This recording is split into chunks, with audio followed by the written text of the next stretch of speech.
Well, hello there, everybody. Welcome to Chat with Al and Friends. And with us, as usual, two of the finest gents on YouTube. And God, I hope I muted my YouTube, or there's going to be an echo real soon. Ron Juckett from Retro Sports Network and the OG, the original Grognard. So, How's so it who are going? these outstanding gentlemen? Are they coming on later? Yeah, it might be coming on later. I Oh, just okay, like, okay, You're okay. you're interviewing, you're interviewing my cat, right? yeah, Emily. The big guest today is Emily, and she's going to tell us all of Mr. Juckett's secrets. Oh, Um, trust me. I had a cat that would have told you all of yeah. my secrets. The one I had before Emmy was just a bright little boy, lived to be 16, and he was the Wow, that's a good run. smartest person in the room, and he knew it. And so, yeah, he would gladly have sold me out for the first bag of food that you would have thrown at him. There was talking about that. Well, first what's going on with your channel, Ron? Then we'll go to the OG, and then let me write something down because I'm a squirrel. I forget stuff. So. Okay, there, Squirrel. Let's see what we got going on. We just completed, I think, week 3 or 4 of my 1982 baseball replay. It's been a lot of fun. I enjoy watching that. That's been a lot of fun. Got a lot of close games. Tuesdays and Thursdays at lunch, and as someone corrected me last week for calling my lunch replay in prime time wrong, Devin, I now changed it to a prime time game on Wednesday. It was lunch like in Guam. It's lunch for you. Yeah, it just happens to be 9 o'clock in the morning for me. So oh, that's true. My time to me is what I perceive as correct. Not that you're wrong. I actually eat before you're game. Not right. I cheat, but but let's see what's got going on. I was on with ID Jester, and so was Al in the pinch hitting role on his channel. And I'm doing a show Wednesdays at 9 a.m. Pacific, noon Eastern. There, someone accused me of East Coast bias on Kirk's show this week. No, well, it wasn't me. I didn't say it was you. Could have been you. No, it wasn't. It wasn't. This week in the E with my buddy Dave Gardner, and we'll talk about the Eastern Massachusetts Roller Hockey League. If you have not checked that out, if anyone's watching now or later, or if we're picked up by Martians or something, that is so much fun. And week 2 is better than this was the second week, correct? Third week. Okay. Well, the third week was better than week 2, and week 2 is better than week. They're just growing with their show. It's so much fun. And they have, yes, it's the third week because the second week you had a guest on, and this week you had a guest on. Right. And it was just, it's so much fun. And that's, what is it again, Ron, for people who are just jumping in now? It's This Week in the E, which is all about a local Eastern Massachusetts Roller Hockey League. I do it with Dave Gardner, who is the commissioner, chief cook and bottle washer, and laundryman for the league. And he writes these summaries for every game. Hilarious. And last week he didn't have a voice, so I read them for him. I think you should do that all the time because I thought it was awesome. Do it. And so he's just beating down on his players. Oh, it's hilarious. And so, no, Steam cards. Steam cards. Coffee order right there. They'll write nice things about you. Yeah. But what I liked about that, and I like I watched that. I couldn't make the live chat. Ron goes, I'm paraphrasing. Ron, but he basically goes, disclaimer, I didn't write this. He starts reading it, and I start laughing because Dave goes, I didn't write it either. Excel wrote it, or something like that, or Word, right? Yeah, he's trying to claim it's artificial intelligence. Yeah, it was good stuff. I liked it. So that's what I got going on. Plus, we'll be trying some different things out. Excellent. Yeah. On to the OG, the original Grognard. How are you, my friend? You feeling better? You feeling better? I can't say if I'm feeling better or not because it's hard to say. I really haven't been sick. I've been. Oh, that sucks. You know what? Sometimes is worse than sick. Yeah, I mean, honestly, because all I've wanted to do this week is lay on the couch, curl up in a nice, warm, comfy blanket, drink some cocoa, and watch TV. Watch some Lifetime. Exactly. That's all I want. But the problem is I don't have a TV, so I couldn't curl up on it. So. Okay, well. All those movies are on YouTube. Well, yeah, I know. That's what my roommate keeps telling me. But I don't want to do. I want to just sit there and push the button. I don't want to sit. There's not a happy movie on Lifetime when I had an ex-girlfriend who that's all she watched. So you want to know how much at the time I was infatuated with this girl? It's a Sunday during football season. I'm hoping, oh my God, I have to get out of here to watch the Patriots, right? This is years ago, right? And she's like, do you want to watch a Lifetime movie? I'm like, yes. And I'm watching this. I'm like, my God, there's not. And my sister used to watch that, and a couple other people, like my friends' wives would watch that stuff. I'm like, how do they watch this crap? There's not like now it's changed since. There's not like one happy movie. It's like, and now we're gonna watch women just in bad situations. And it's not the type of movie, like never mind. But it's just they're not happy. I mean, I there's one story, right? And some of them are true stories, most of them, and that's what makes it even worse. But I'm sitting there going, is there anything happy on this? I think even when they got Frasier at first, they picked out all the sad episodes. We're gonna show this one on now. So, the Golden Girls was on Lifetime. That was later, though. That's when I was like, that's when I could tolerate Lifetime. Golden Girls are funny. My wife got me a pair of Betty White socks for Christmas, and I wore them for the first time this week. They go up to past my knees. It's wonderful. I want to see them. I don't have them. I think they're in the laundry, and I'm not picking them out for you. So tune in at a later date because we're going to see Ron and his Golden Girls. I'll make sure on some Saturday I'll have them, not tomorrow, but some Saturday I'll make sure that they're on just for you, Al. Well, the funny thing about Lifetime, and this isn't me, this is my father. My father is kind of a man's man. He was a cowboy when he grew up. He was a farm boy. He's a mechanical engineer. He works with his hands. He knows anything and everything about tools and cars and everything that. His guilty pleasure is Hallmark Christmas movies. Really? He will watch them for hours. I go over there and I expect my old man to be watching NASCAR or a cowboy movie. Nope, he's sitting there watching a Hallmark Christmas movie. It's like, Dad, they're all the same story. Will the girl fall in love with a hardworking guy from the corner store or the big New York CEO? She goes for the hardworking small town guy. What a surprise! And they all learn. But yeah, no, it shocks me to no end that that's one of my father's guilty pleasures. That is funny. I was telling Ron first of all, OG, what's going on with the channel? We went off on a tangent already. What? Let's go. Squirrel. What's going on with the channel, bud? Well, I just finished up Lock and Load's World at War series. The T-72's got the snot kicked out of them. They looked OG. They look worse than me the other night when I was trying to clear the snow real quick, and the snot froze on my nose. I had like a snot sickle and stuff. Man, they got their butt kicked. I read that out loud, by the way, on the stream. That was no pictures of that, please. That was before we go back. So when I was on with ID Gesture, right, I don't realize we're live, right? And thank God you've seen me before we've gone live. I go on these rants and stuff. I'm pretty sure I would get, arrested on some of my rants. But so I'm sitting there talking, and I'm like, oh, thank God we're not live. He goes, no, we're live now. I go, okay.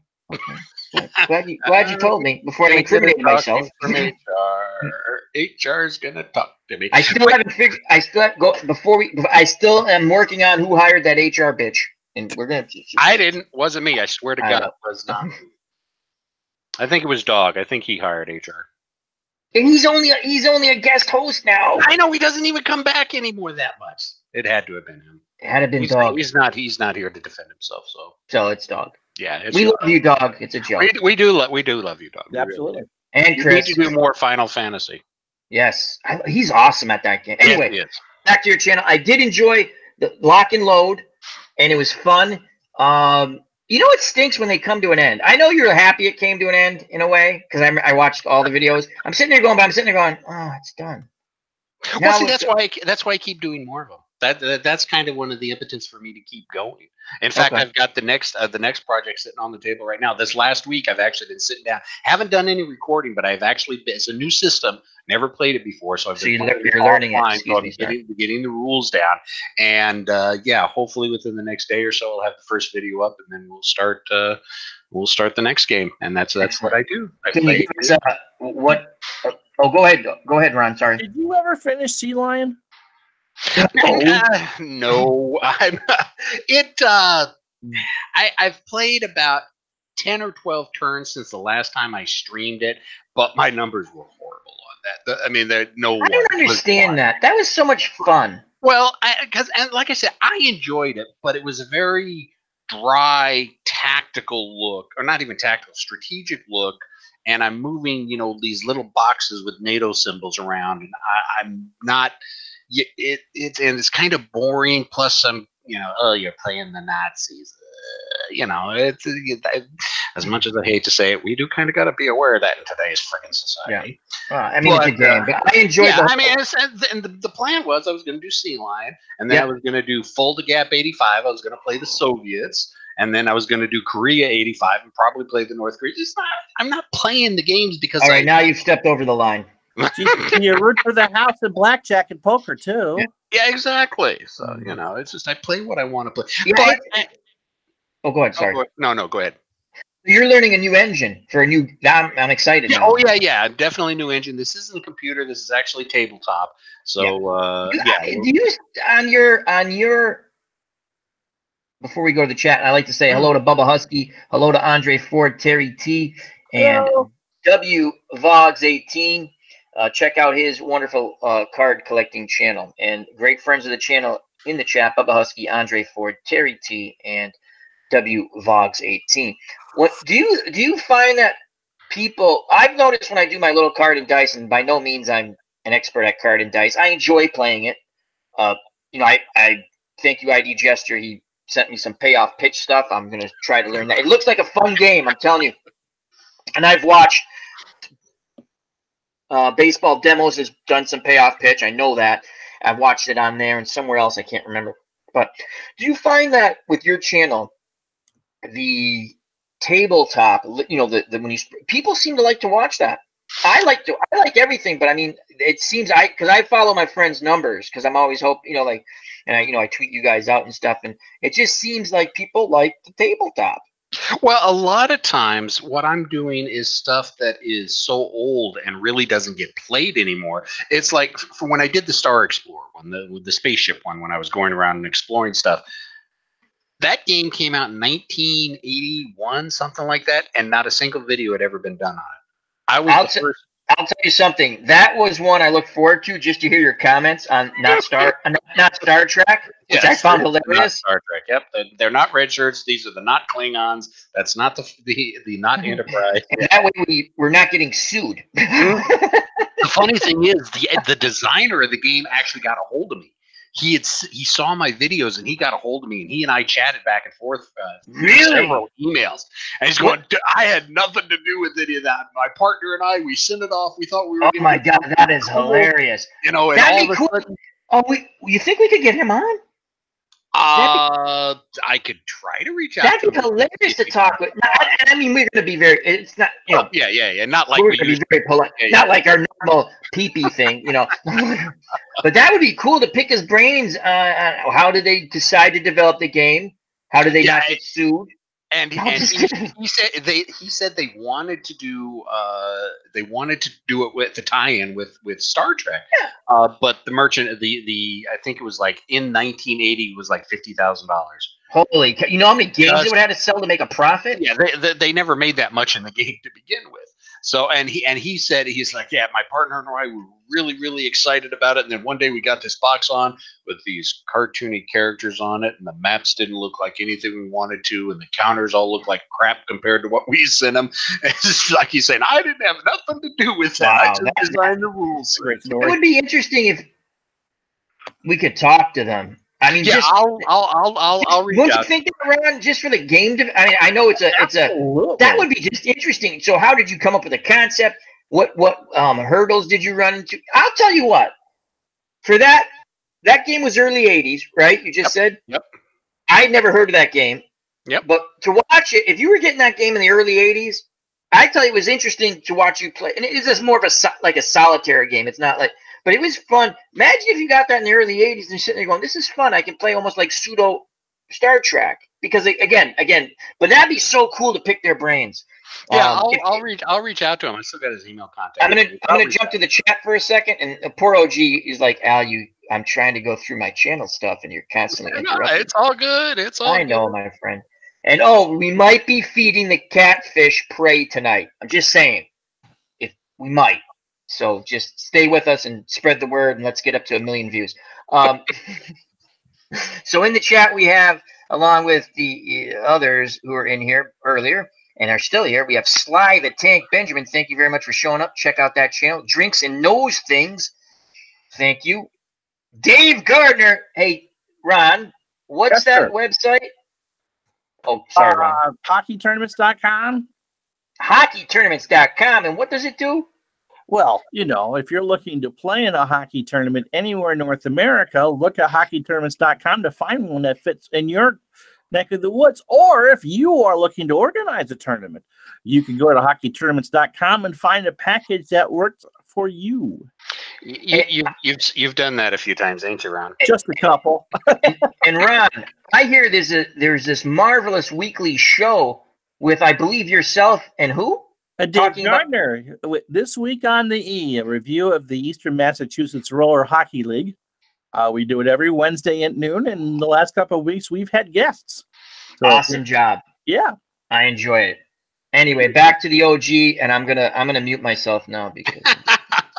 Well, no, I think that's pretty much covered everything. Like I said, I'm really looking forward to this next system that I'm putting together. Being an old salt, an old Navy hound, I kind of keep an eye out for. I try to keep an eye out for really good naval war games, especially World War II ones. And I think I've found one that really fits and I think I'm really going to enjoy this. Yes, tabletop. Have you thought? And if you've done it already, hey, Stratomac Delaware, thank you very much for stopping by, my friend. Check out his channel, Stratomac Delaware. He did Sibling Rivalries. I haven't watched it yet. Please don't give it away anymore. I got to ask Chris a question real quick. Oh, hurry up. Yeah, go ahead. Yeah. Chris, was your brother as pissed as he kind of looked and seemed in that? Because he didn't look real happy during any of that recording. Especially the longer the game went on.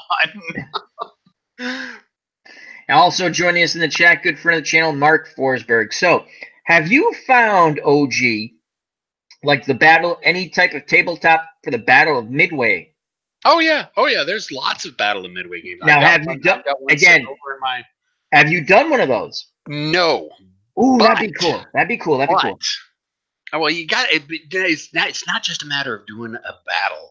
It's having the right game to do it. The one I've got is a double blind. It really can't be played solitaire. I'm going to interrupt you real quick because I'm going to let you read it. All right, I'll read it. Do you have the chat up? I do. Our good friend Chris Stratomac Delaware, check out his channel, subscribe, share, all that good stuff, has answered your question. I pride myself in being able to push just the right buttons. Yeah, kind of. I picked up on that. I definitely picked up that he was getting a little bit irked at you, which, hey, you know, I got two cousins of mine that are twins, and they know how to rile each other up from the word go. I'm the oldest brother for a reason. You killed all the ones older than you? My mother was 19 when she had me. If they're older ones, it's news to her. But that's three younger sisters. Yes, you do. But anyway, so I'm doing this World War II naval combat board game, and it's really cool. I don't want to get into it too much, but what I'm thinking of doing is I've also got a computer game that's naval warfare in World War II, mostly carrier actions. So what I'm thinking of doing is kind of like doing what I did with the Battle of Abu Aguila, taking a battle and playing it from different systems and different ways to see how it all works together and how it all comes together. Now, it won't be Midway. It'll probably be the Battle of Coral Sea. Maybe. Coral Sea, that's a good, I mean, again, that's an interesting one. Maybe something around Guadalcanal. But yeah, that's kind of what I'm looking at as the next project. Cool. So, all right, that's the show, everyone. Take care. Bye. So back to Snot Rockets for a minute. I'm gonna make you feel uncomfortable with this. I remember watching the Olympics back in the 80s when it was all, you know, cut up and chopped into 3-minute bits, kind of like the way it is today. But really, before they could actually do that, they did like 5 minutes of cross-country skiing. And whatever day it was just bitter, bitter cold. And so they had all these Russians and Norwegians running around with mustaches and beards and icicles and snot freezing out of their nose. Oh, yeah. Like, what the hell, as a 13, 14-year-old kid, what the hell would you want to watch that for? I'll tell you, that's a little Winter Olympic weird stuff we used to watch. Curling, fascinated by curling. Oh, I love I used curling. to sit there and watch it and go, as a kid, there's two things I'm sitting there going, well, if I don't make it as a pro baseball player, I could do this, I think. I think I could be a sweeper. I think I could do that because you don't have to. I think I could be a sweeper. And the other one was I couldn't do this, but I was fascinated by. So you go on skis, you ski, you take the gun out, and you shoot. Biathlon. Cool. Yeah, which is actually a military, because ski stuff. But that was all. And what was then? Again, as kids, we were not the brightest of bulbs, and we were like, you think we can build like a bobsled or a luge thing? Oh, so again, we couldn't build that, but we found like a hill, and it was cold. We had a bet, winter. It was like, and what we did was like, okay, so now the wood sleds. Okay, let's pile like two guys. Let's do like a luge, and then they're sitting there going, wait a second, and then you'd have that one kid go, I'll be the bottom guy. Wait a second, you. But we used to do that, and then we get in the toboggan. We had a 5-seat toboggan, right? Oh God, how we ever survived that is beyond me. We're like running as fast as we can. We hit the hill, and we're trying to jump in. Let's go. Yeah, my wife and I flew together the winter before we got married, and it happened to coincide with the Winter Olympics in Japan. And so the only thing that you could see live at 7:00 at night for those 2 hours that we were just barely above comatose was curling. We watched it on Canadian television. And so we'd sit there and watch the curling and, got into it with our 102-degree temperatures. It was quite exciting. I tell you, I kept thinking that's what I could do. I could do curling. You notice, ladies and gentlemen, that you can't see Al's floor. So how good he is with the broom now is kind of, Hey, that's I have a vacuum for that stuff. So let me go to chat real quick. We have Ken Castro's joined us. Hello, Ken. We have Larry Harris. He says, I went to the 1980 Winter Olympics in Lake Placid. Very cool. He's Clinton Parks. Hello. Check out that great channel. All things baseball. Westbrook Cards 12. Check him out. D. Scott Howard, the walking man. How you doing, my friend? And Toretto O'Connor. He says, hey, fellas. Hello. And I think we already said hello to Mark Forsberg, but we'll say hello again. So you can look out the window across the hall from me and see Whiteface Mountain. That's really? Right across the lake here in Burlington. But I lived in New Mexico for those games. And so, but before I moved out there, they had built the ski jumps and they had built the bobsled run. So I saw those. You talking about ski jump. Do you remember Eddie the Eagle from Great Britain? Yeah. Dude, they did a movie on him. They did. You know what's funny? He qualified. People make fun of him, but he had to qualify for the Olympics. So even though he was the only person who did out of Great Britain, he still, and again, he was not very good, but got, guts beyond guts, because you can kill yourself doing that. But he qualified, and people always make fun of him. I always said, but he qualified. He had every right to be in the Olympics. He qualified. You have to go through those events. It's not like they go, because I thought of that too. I was like, well, what don't we do? Well, I'll just sign up. I'll be the only person. I'll be in the Olympics. I'll get a Wheaties deal. I'll never have to work again. Hell, I wanted to find Bigfoot in my backyard. You could get I don't even know. We should look it up. Can you still get a government grant to look for Bigfoot? I was like, as a little kid going, probably, yeah. That's what we should do. Anyway, back to the Winter Olympics. See how the segues work? If I knew you were 8 years old, my mother would never let me hang out with you. Oh, no. I'm telling you. There are people like, okay, we like them. The families, the mother, father's good. Older brother, older sister, very nice. It's the young one I'm not sure about. Yeah. My folks would have loved you, Al. I was actually a good kid, a bit rambunctious, but a very good. You know what? I was the type of kid, right? I would do the weirdest things, right? And then there'd be a snowstorm, right? And my friends would go and we'd make some money, and they go, "Where are you going?" And I'm like, "Well, I'm going to go shovel out so and so." These old people, right? And they go, "Oh, they don't pay." I go, "I don't care." I go, I already screwed over those assholes over there for way too much money. I can get these people, I can shovel for free. Those people have money. These people don't. See, that's the way I think. I go, I don't mind screwing those people. They can pay. I'm not going to do it to the nice old people on the, they give me cookies, right? And that's good enough for me. And they're very nice.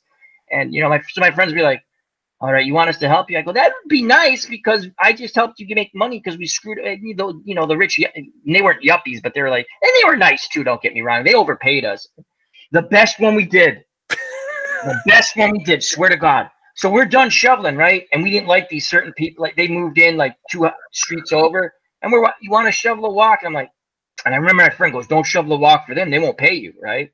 And we're like, no, we're all done. Thanks. We're kind of tired. They go, we'll pay you. I'm like, okay. I go, well, we make X amount, right? I mean, whatever, like $5 a piece.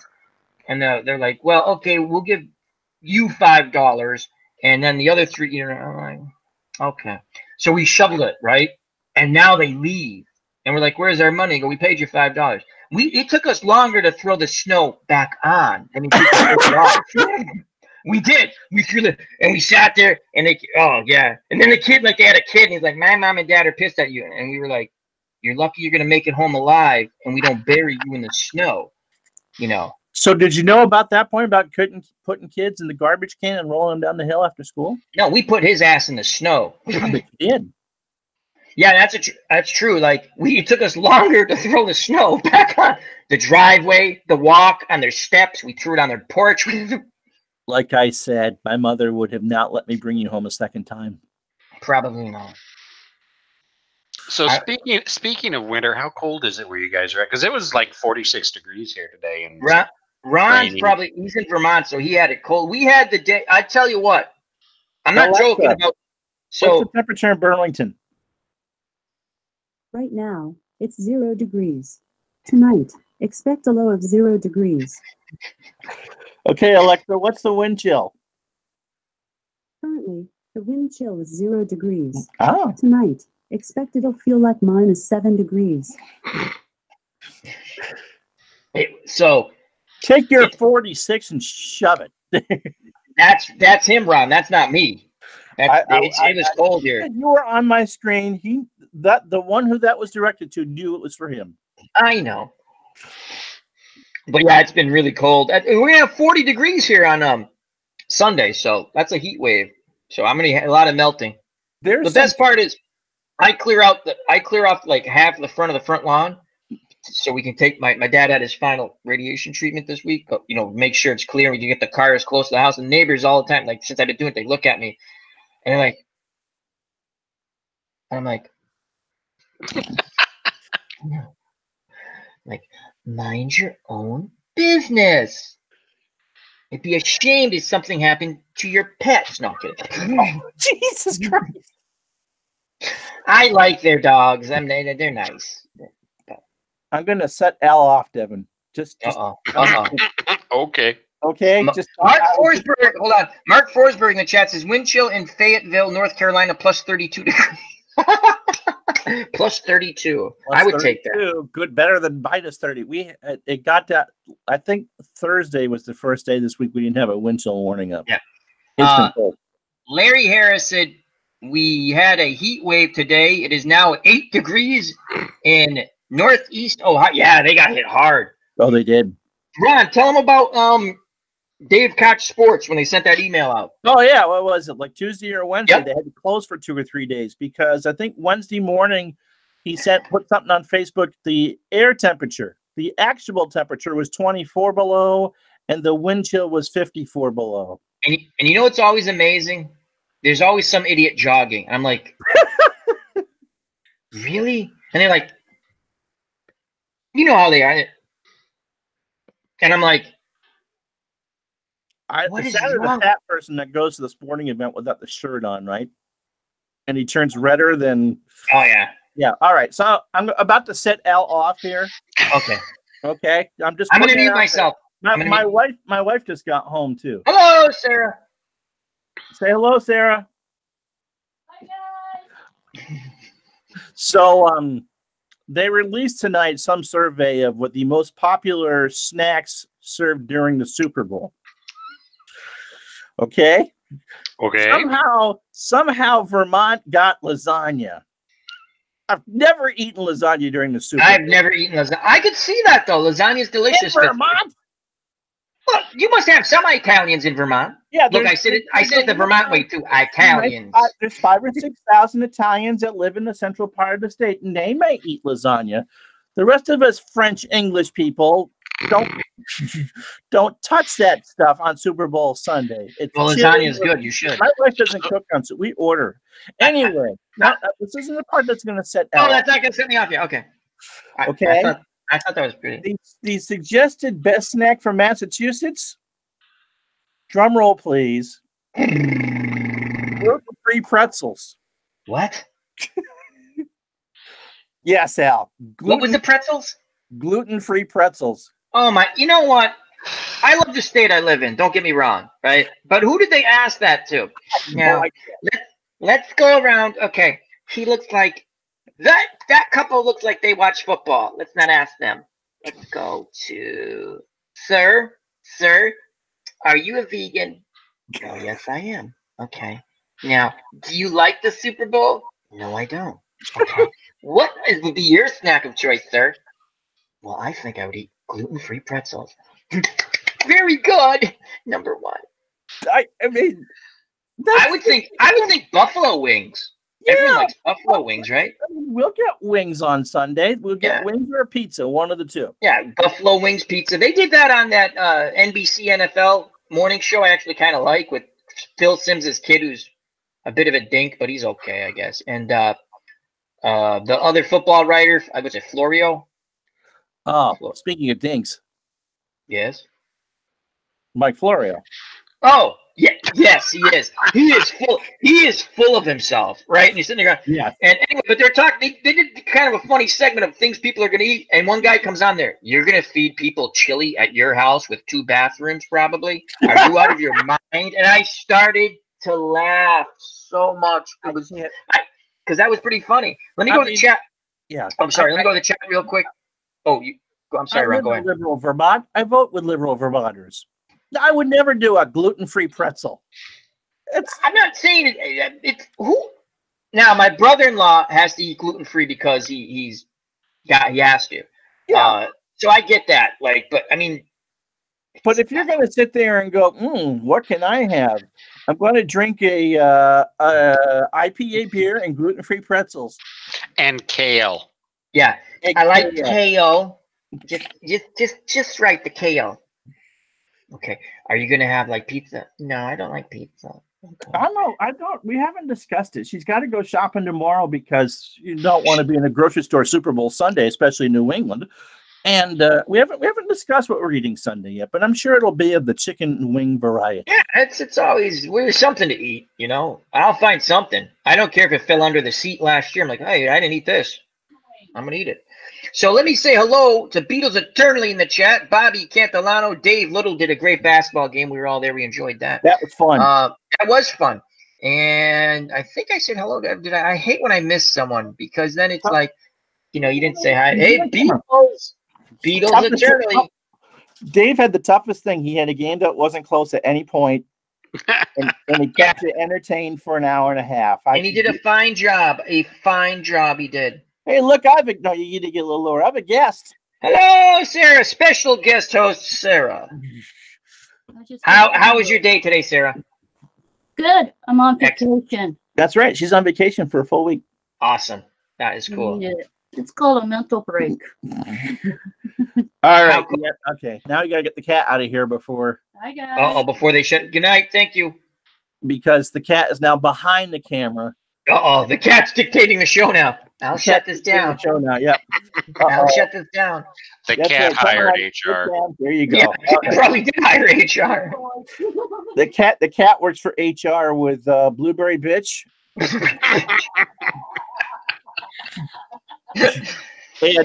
and the monkey that you keep touching in inappropriate places. I don't touch. No, I don't touch the monkey in an inappropriate place. We use the monkey to show where people were touched. Yes, because the monkey likes that. Now this is usually this is the part where Ron usually says send your letters to. Send them to me. I don't care. Send your cards and letters to Sarah. Sarah's we fired the old HR director. We have Sarah's HR director. We got an in with Sarah.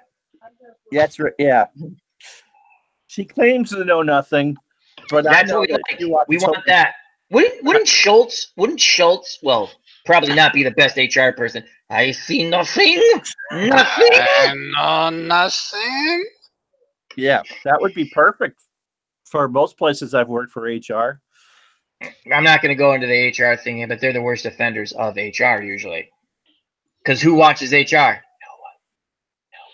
Oh, there's a couple places where we watch HR, but they're few and far. When I used to work loss prevention in retail a lot. Yep. Oh, that's you could tell us some interesting stories about this. Oh, you have no idea the stories I could tell.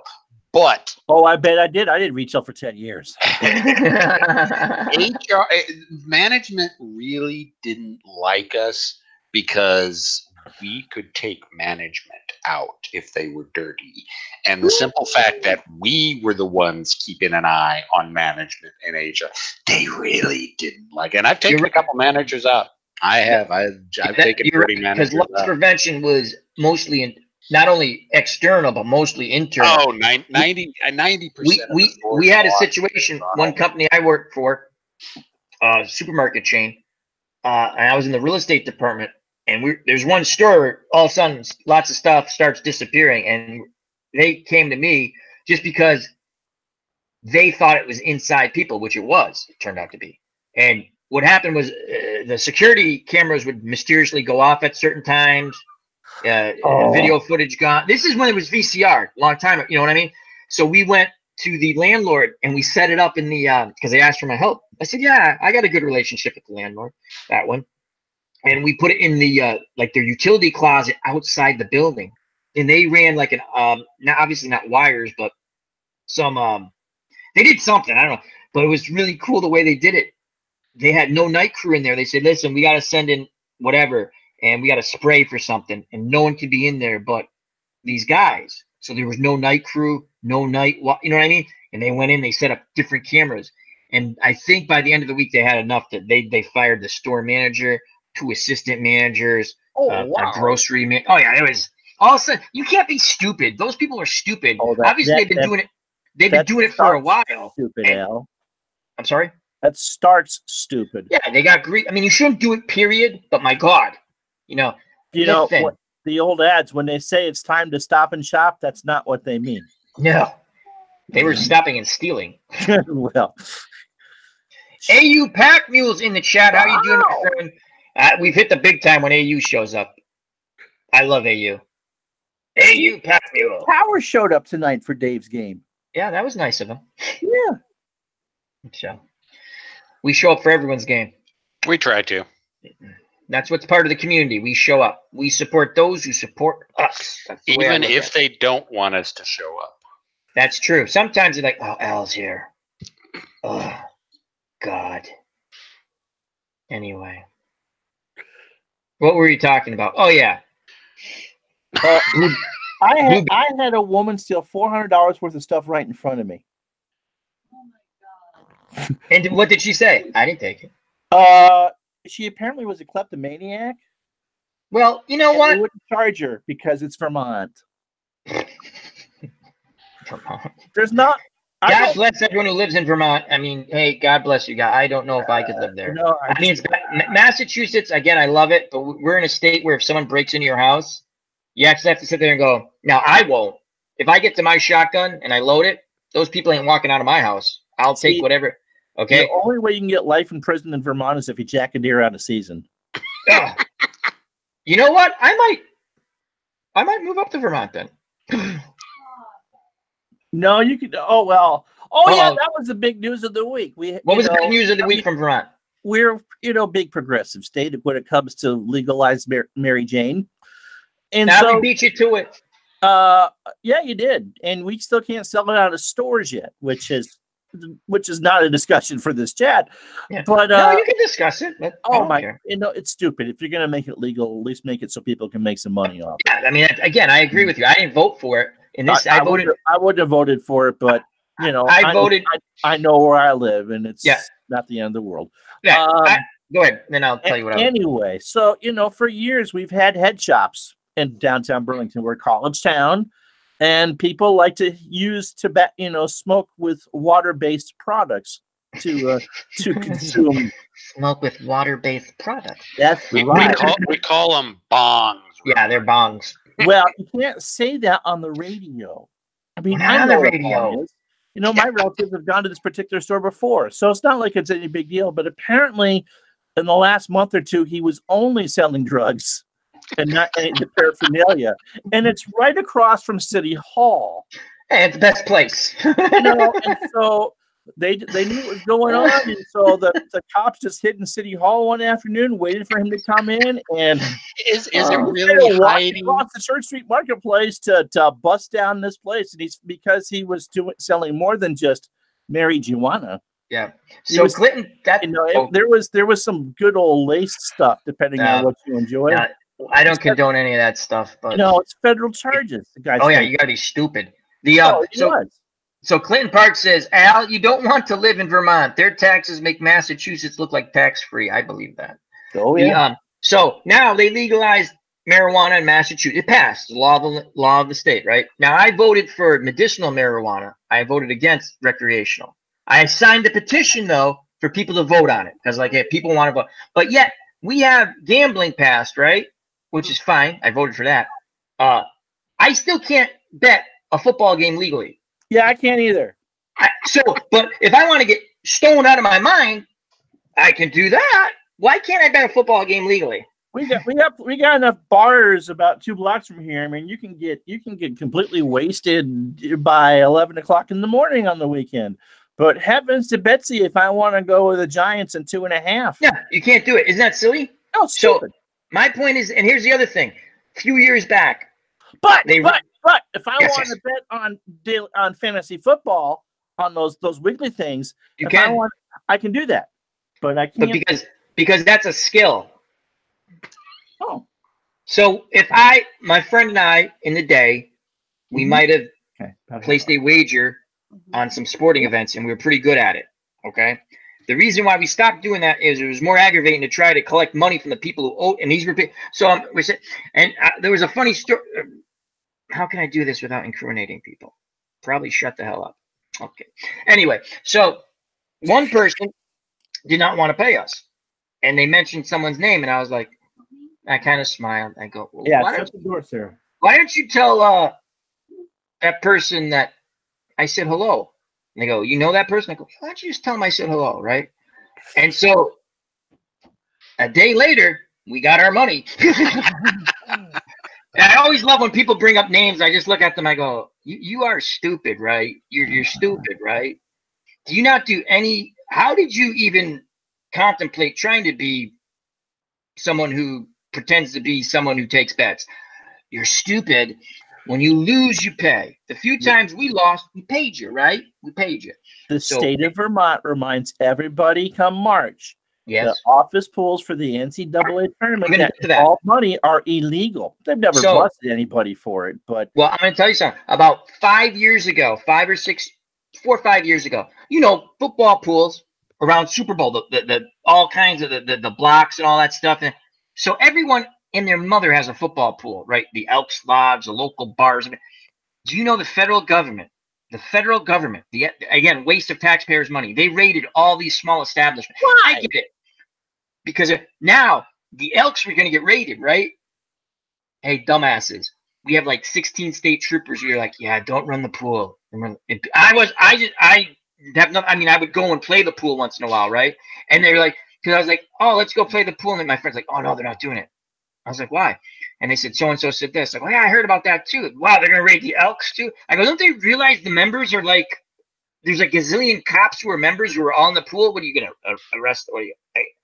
So isn't that silly? My point being, I don't care what anyone does, okay? You want to get stoned out of your mind with legalized marijuana, do it in your own home, stay the hell off the street. I don't care, right? That's my point. I didn't vote for it. I don't want to deal with it. Don't get behind a wheel, just like with alcohol, and don't be a nuisance. Go eat the munchies in your backyard with your stoner friends. Again, fine. Be Fast Times at Ridgemont High. I don't care, right? But why can't I can't bet on a boxing match legally. I can't bet on a football game. I would never bet baseball because it's just you don't win at baseball. But football, why can't you? Why can't we bet on the basketball tournament legally coming up? You can drive down to Rhode Island. That's not a far drive for you. No, it's not. But in April they're going to vote here, so hopefully they'll have. I mean, we can bet horse racing. I can do that on the computer because we have it legal. That's all I'm saying. It's just stupid. So it's like we legalized marijuana again. I don't give a shit. I didn't vote for it, but it's legal. Fine, go get stoned. I don't care, right?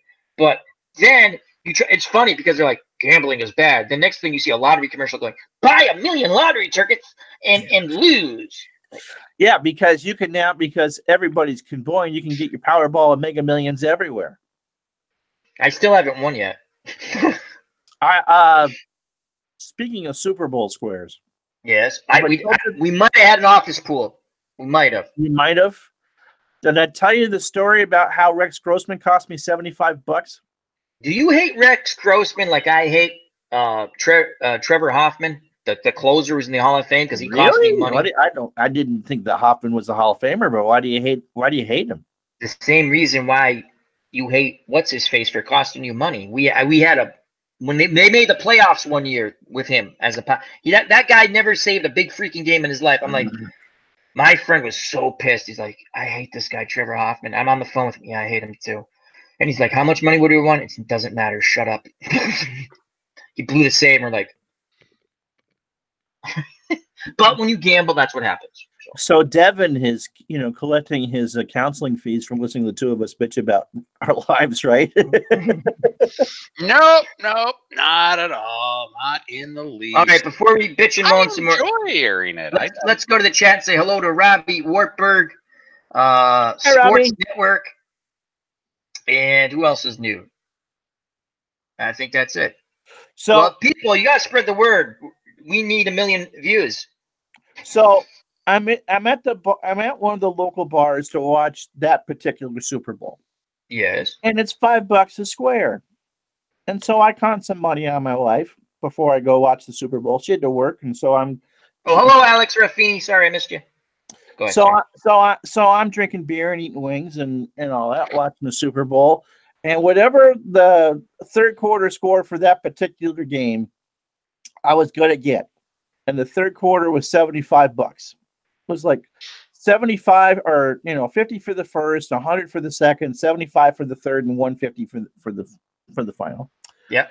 And so I'm like 40 seconds away from making $75. And then Grossman throws turns into Bad Rex and throws a freaking pick six or whatever it was, and the Colts scored. That's not shocking. He was awful quarterback. Oh no, but I hear you about that, except for the fact it cost me $75. The worst thing is when you bet a horse race, right? You kind of know if your horse is not going to win right off the. Well, I shouldn't say that. There's some, but like God, it had to be about 7 years ago when we were on a roll, me and my friend. And he's like, "We're gonna bet the Derby. Who does your dad like?" My dad's usually good at handicapping, right? And he was like, I could tell he didn't have a feel for this one, right? I'm like, well, come on, Dad, who do you like, right? So I'm like, okay, we'll bet him. So we bet him, right? And we're sitting there going, like, hey, Benny, you're coming over. We're gonna eat and then we'll go out. And my dad's grilling, and he's like, no, I gotta help my mom with something. Then we'll go out later at night. I'm like, okay. So he calls me up on the phone, and he's sitting there, and our horse like literally stumbles out of the gate. It must have had that legalized marijuana. It was stoned, right? And we're sitting there going. And I'm on the phone. I'm like, oh God. And my friend Benny goes, at least with a football game, I go, we win most of the time. I'm like, yeah. He goes, at least if you're down, you have hope. He goes, we just lost our money in 25 seconds. I'm like, yeah, we did. Yeah. My dad's like, it's not over yet. I'm like, Dad, it's over. It's over. Never been on a horse named Glue Factory. That should have been the first indication right there. Something was wrong. The best one, I wish I could remember the horse and the jockey, but this jockey ran, he was on the favorite. This was the Belmont. They had won the Kentucky Derby a few years back. And he ran a horrible race. And they always say, get to the rail, right? Get to the rail. Yeah, that's if you can get to the rail and there's room and you can move, right? And I get it. They got to supposedly move out of the way and all that crap. They don't move out of the way. So if you can't get to the rail, it's better to stay on the outside and then try to find. he got behind, he got stuck in there, and I'm like, why would he do that? Did he? And then you see him like stand up on the horse. I'm like, did he just throw this race? And the owners were pissed. They kept flashing. He was a favorite, and the owners, they're flashing this. And I'm like, he ran the worst. Ron and Devin, if you've ever followed, very rarely will they change a jockey in the big 3 races. The next race, which they won, they had changed the jockey. That guy never. They were pissed at him. Are you talking about California Chrome? I think it was that the one where they won the first 2 legs and then crap the bed in the Belmont. I mean, they call it the graveyard of the champions for a reason. Oh, you know what? You're right. It was the Belmont because the second one's a Preakness. I'm sorry. You're right. Right. Yeah. And they were pissed. That guy never rode their horse again or something. They were pissed. He ran a bad race. If that's the one, I think that is the one. I'm sorry. You're right because the Belmont's third. Yeah, the Belmont's the third. It's also a mile and a half. It's the longest one. Yeah. Everyone's tuning in. We don't want to listen about horse racing. How the hell did you get back to feeding the cat? You know what? We might be feeding the catfish a poodle. So stay tuned. It'll be a small poodle. A small poodle. It might not be real. Poodle. It might look like catfish food, but we're going to call it a poodle. YouTube has already sent you the email that this video will not be monetized because of that. It's not going to tolerate animal abuse for views. So getting back to the horse racing thing, actually. Yes. Ron, you said you were thinking of doing cards and dice horse racing, correct? There is a guy by the name of Lon somebody, Lon. Lon Bags is his name, and he has. It just sounds like a porn name. Sounds like a bookie, to be honest. That's true. Yeah, that's true. Yeah, it says Lon Bags. He's created a game years ago that if you can go through the charts for any given horse race, you can rerun it on his system. Really? Yes. And so Triple Crown races, Breeder Cup Classics. He also sells books for the with like the best 100 horses in the century and yearbooks and stuff. You can make, as long as you have the stats for that race, you can make it. You have the stats. That's cool. Yeah. And so, but the thing is, you always try to make sure that the event you're replaying is shorter than it actually takes to play, because you don't want to take 3.5 hours to play a football game. There is no way you can roll the dice that many times for the Kentucky Derby in 2 minutes. You could do challenge races. I definitely will get it, but yeah, I mean that would be the one exception. Would be horse racing. That obviously, if you're running a 6 furlong race, we're not done in 57 seconds. I'm sorry. Yeah. 15 hours later. My friend Benny would bet on it though. Like, at least we have a chance. What was that football game that you were trying to play, and you had to break it down into halves, Devin, because it was taking you 2 hours? I mean, just because second season. That was one of those. It's very chart heavy, and I complained. Yeah. I complained to Keith about it. Keith Avalone from Play.com. It's a good game. It's a good game. I mean, against another person, you just lose yourself into it. It plays well, plays realistic. Too damn long. So I complained to Keith about it, and I don't know if it was just me or he was planning to do this anyways, but he's got a rapid system coming out that's going to be based on second season, where it's pretty much played by drives instead of by play. Oh, that would be that's a lot more stream friendly. Yes, and he did an entire he did a video a couple weeks ago highlighting the new system, and I think he got through all 4 quarters in like 16 minutes. That's perfect. Yeah, that's perfect. I did the pre-play for the Super Bowl Sunday, and you 2nd and 10, which is all dice driven and all that, and there's no animation, and so we get. You know what though? You did a good job on that though. Thank you. No, that was fun to do. But the point being is that I know how long average person will watch the stream. Anywhere between 10 and 15 minutes. They'll pop in, they'll watch a drive, or they'll watch an inning or whatever. That's fine.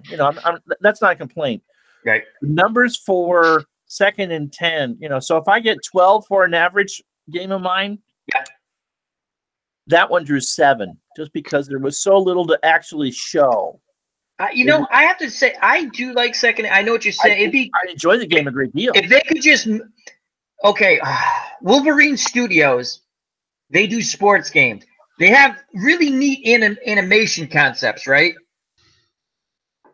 But like the football game is all fake names and stuff. I didn't buy it, but I looked at it. But everything moves. I almost bought it. But then you have to go through that whole, you got to get the thing to download to make it. And then it's only one season. The basketball game's not bad. I played it a little bit. But if 2nd and 10, and I really can't, because for one value, you get the whole every season. It's unbelievable. I enjoy it. And the first time I saw that game is when I just found Ron. I discovered Ron. No, I'm kidding. But he did the Giants 19. I've already seen, but great stream. Al really did kind of discover me. So the 1958 replay. I lick myself, I don't know, but he did discover me. So but that's when I saw that game, and I downloaded it. You can play it like for 3 days for free. Yeah, it's very generous demo. Oh, they're nice people too. Yes. Oh boy, I got a big shout out. This fine young gentleman, my friend, BP4 Gaming. He was like, when I used to do Walking Dead shows, it was me and him, right? And he'd tune in every week, and I do like play-by-play for The Walking Dead. And you always get those dinks going, show us the show. I go, did you not see the, I always love those people, right? I had a comment, and how you doing, my friend PB4 Gaming? Of course I remember you, my friend. Hope all is well with you and your family. And he says he's a big Patriots fan too. That's why I like the kid. And he's smart. I'll tell you what I'm going to tell you because he did it anyway. So he might have had a movie, right? And you can show 30 seconds of a movie, right? It was hilarious. He put the whole movie up in 30-second clips. He got a gazillion views. He's like, that was the bet. I laughed so hard. I sent him a message. I go, you're like one of the smartest young people I know, right? I go, and he just sends back that smiley face because I've never, I've only through the chat. He put the whole movie up in 30-second or 25-second clips, and then when YouTube did something, he made it 15-second clips. It was hilarious because he just put clip after clip after clip. It was funny. Okay, W Vogs, I'll give you your shout out. I just did something stupid. Because I'll bounce back. I don't type in the chat because I'm usually chatting. So I, flipping back and forth between the windows, and I thought I was in the live window and wondered why, when I was full screen, why there was a delay, and I realized I was in the wrong window. Oh, you were in the YouTube one. Yes, my last name is Starks. Yeah, well, you're not a Stark, believe me. You know why? You're alive. Most of the Starks are what people? Dead. They're dead. Most of the Starks are dead. And why? Because they're stupid. That's right. Is it good to tell your whole plan to the person who might kill you? Did they do it? So what have we learned about the Starks? Don't leave your playbook in an airport in Indianapolis. Exactly. We have Mr. John St. Baptiste in the chat. Check out that great channel, John St. Baptiste, All Things Music. So where were we? Legalize marijuana, or did we get past that? I think we're talking about the weather. Fight in the chat about it. So we're talking about the weather now. Yeah, you didn't say how cold it was at your place, Al. Yeah, it's freaking cold. Well, I don't have a temperature. Okay, let me hold on. Let me ask. Hold on.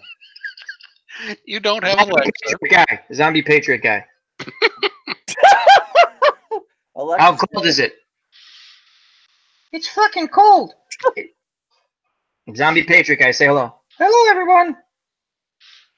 The monkey touched me. Enough out of you. Enough out of you. The monkey didn't touch you, for God's sake. Candle? No, that's okay. My wife show you the Yankee Candle. So this is Zombie Patriot guy. Yes. That's Santa Claus. They're friends. Yes. Okay. Wrapped around his finger.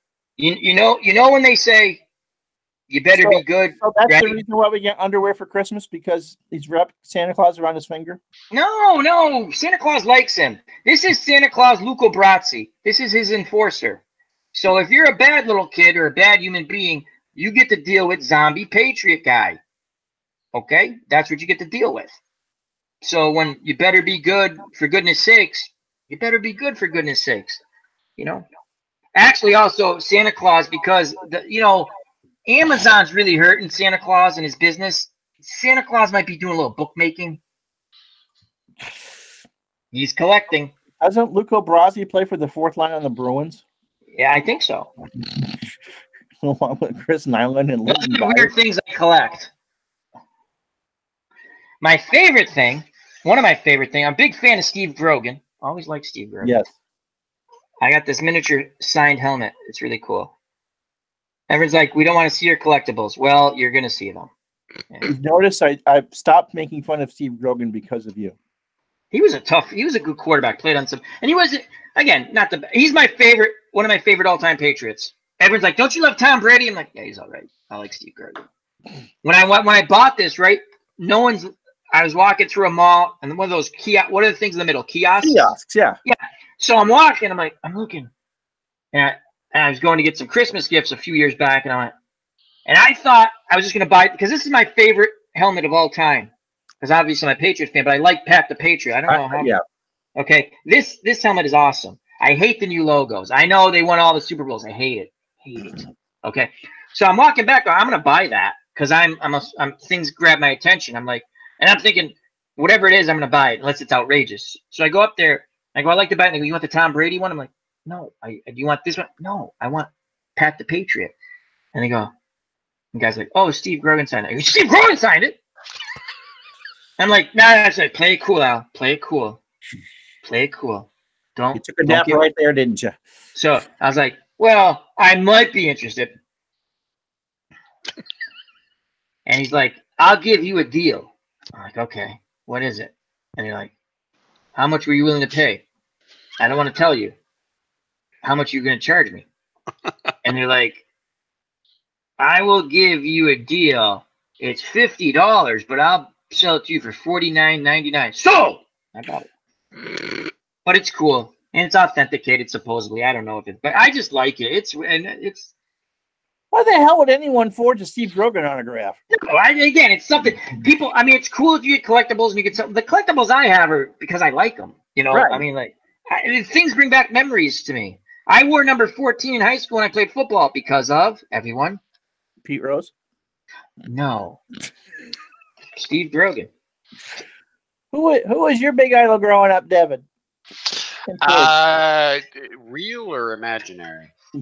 Oh, Bugs Bunny. Well, yeah. Bugs Bunny, hands down. Real. Who was your real idol growing up in sports? In sports? Craig Martin. What? Craig Martin. Okay. Number 7. Yep. So I want to read this from my good friend BP4 Gaming. Okay. Whatever the stream is, I always feel so good and welcome. This community warms my heart. I'm proud to be part of it and see it grow night out. Yeah, I love that kid. He's the best. He again, regardless, when he did the thing with the movie, it was brilliant because it's perfectly legal. That's clever as hell. And he made money on it. Okay, that's how smart this kid is. He figured out a way how to make money and grow his channel. Now, a outside source from Eastern Europe claimed his channel. I'm not lying because he sent me the stuff. And he says, "How do I?" I go, "Well, one, do this with YouTube, and I'll start. You know, like this is what you should say." He goes, "I did that. My mom's helping." I go, "What you did? There's nothing. I looked it up. There's nothing wrong with what you did. You just outsmarted them. That was the beautiful part. He outsmarted them." He literally went, I go, because I remember seeing, I go, I think this is legal. He goes, oh, yeah, it is. It is. I looked it up. Yeah, it's legal. But that's what our community is about, you know? There's someone, you know, I'll go watch one of his videos when he does a video now and then. He never says anything. He just comes by once in a while. Hey, how you doing? Me and him, Walking Dead. It was hilarious. You doing a Walking Dead show? I'm like, you want to come watch? Oh, yeah. Sounds like you're a dealer, Al. No, he's a good kid. No, you got it. He's older than mine, but he's smart. Kid's smart. I got to go in about 10 minutes, so I got a couple more stories here. Go ahead. Speaking of Bugs Bunny. Oh, that's a good one. Have I told you the story about how I broke my back? Nope. No. Okay. That's not funny, Ron. No, we've done enough of these that I don't want to repeat things over and over again. You know, I don't want to repeat things over and over again. Just did it. That was the part of the joke, Al. You got it. Send your cards and letters to Alvin Chipmunk, care of 4 Yawkey Way in Boston, Massachusetts. So I danced too much at my prom. And the next that following Monday, nothing untoward happened. So it wasn't even a good way, Al. So that next Monday, the school bus was broken down, so they had to bring me by car as opposed to the bus with the lift on it. Yeah. And so my dad throws me into the front seat of his Volkswagen Golf. It's the fucking thing would never die. Diesel car, German engine. You're not killing those things. Oh yeah, you can't kill it. You can't. I mean, you could shoot the damn tires out and they would grow back. You had to plug it in at night because it would get cold and the gas would freeze because it was a diesel. Anyway, so I go to turn and I hear this crunch, and my back is going, ooh, I don't like that. So get to school. You know how ambulance comes to pick up someone at school, and how no matter where you are, you're now locked into watching that person leave. And by the time that you get in the ambulance, they've already called you dead. And isn't that, can I have his locker? Ron got eaten by a shark. Did you hear it? I got eaten by a shark in a landlocked high school in Vermont. That's pretty clever. So I knew I had to go. I said, just don't do it during a class change. Ambulance gets there during a class change. Anyway, after a day of x-rays. Yeah, but Ron, you had to go to the hospital, Ron. I mean, No. I ended up with a hairline fracture of a vertebra. Backboards, and let me tell you, back injuries on a backboard. Yeah, it's not pleasant. That's like putting air in places you shouldn't put air. Okay. Yeah.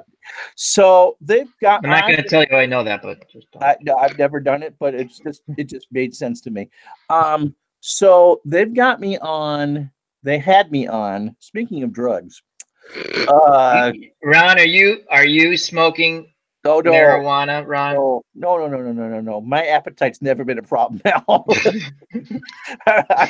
I've never turned away a meal, okay? Not ever.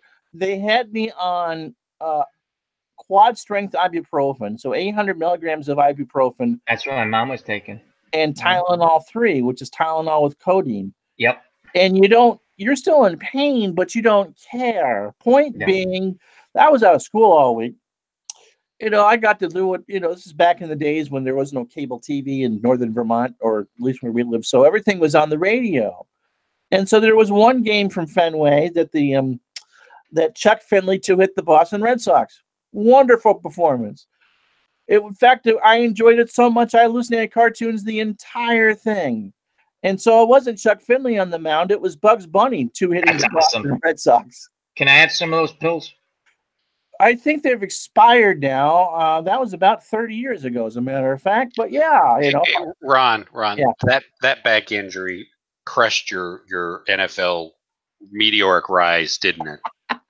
Oh, I mean, you were first round draft pick before that. I like where you're going with this. Yeah, especially since we didn't have a high school football program at the high school. You were going straight to the NFL. You're going straight to the NFL out of a middle school. Mm-hmm. That's right. I remember when I was 7, 8 years old, kind of like the season I replayed, turning to relatives and going, I'm going to go play in the NFL. And I had an aunt that turned to me and said, Ron, you'd be a grease spot on that carpet at about the second play. Alexander says pills don't expire. Only people do. No, I added the people.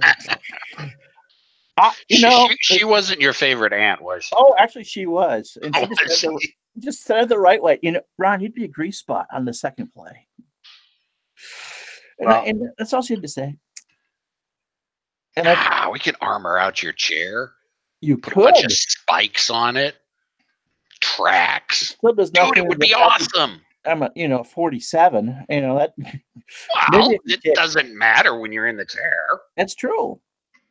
You can replace Gronk when he retires after tomorrow or after Sunday. You think he's retiring after Sunday, Al? Brady?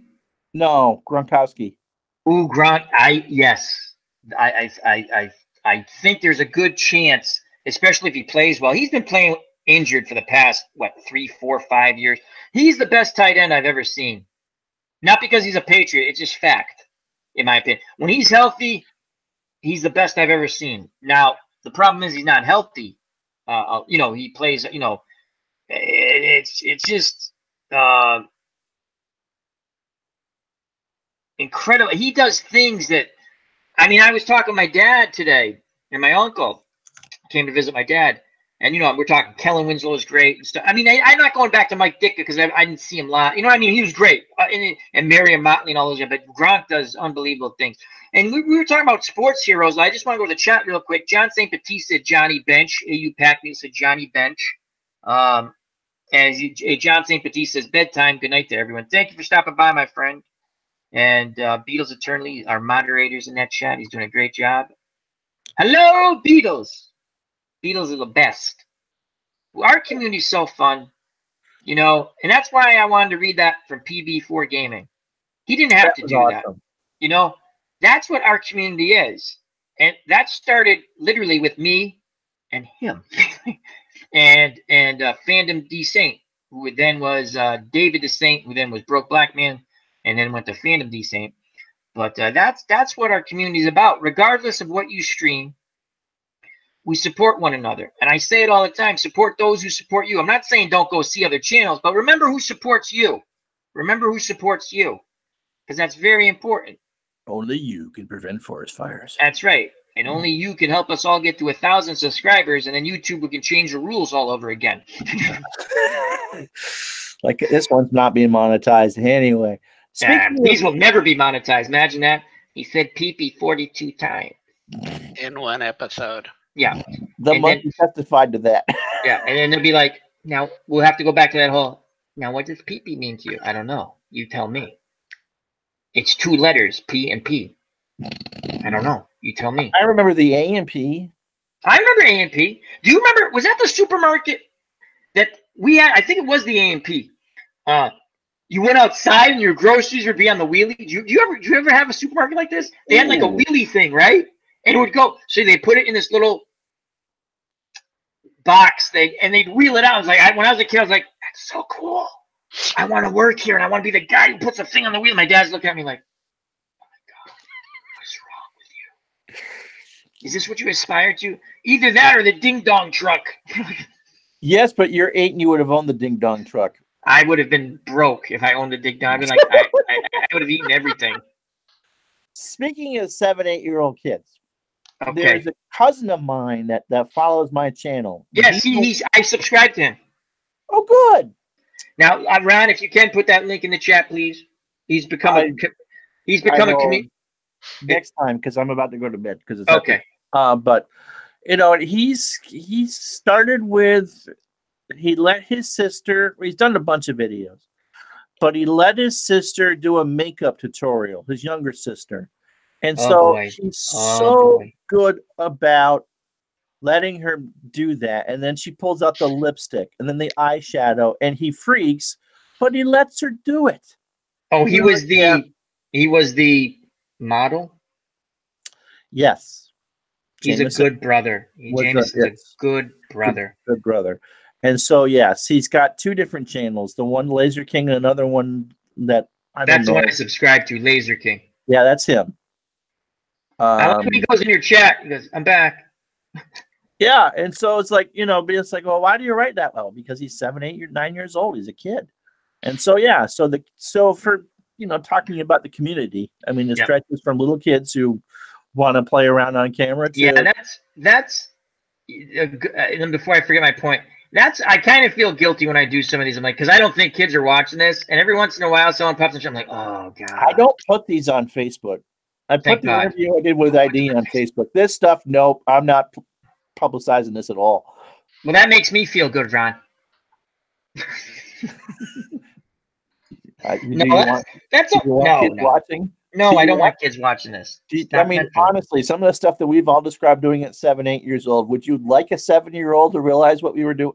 I want them to figure it out on their own. Natural selection.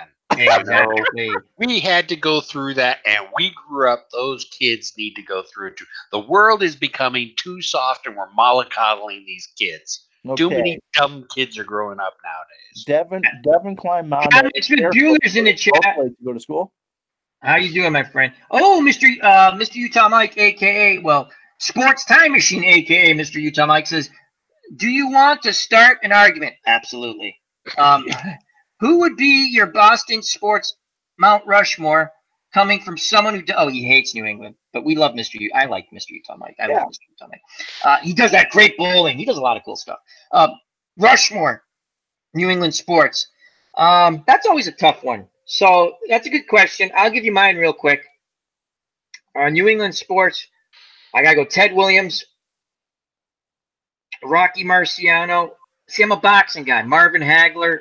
I can't put 4 people. I can't do it. There's too many. I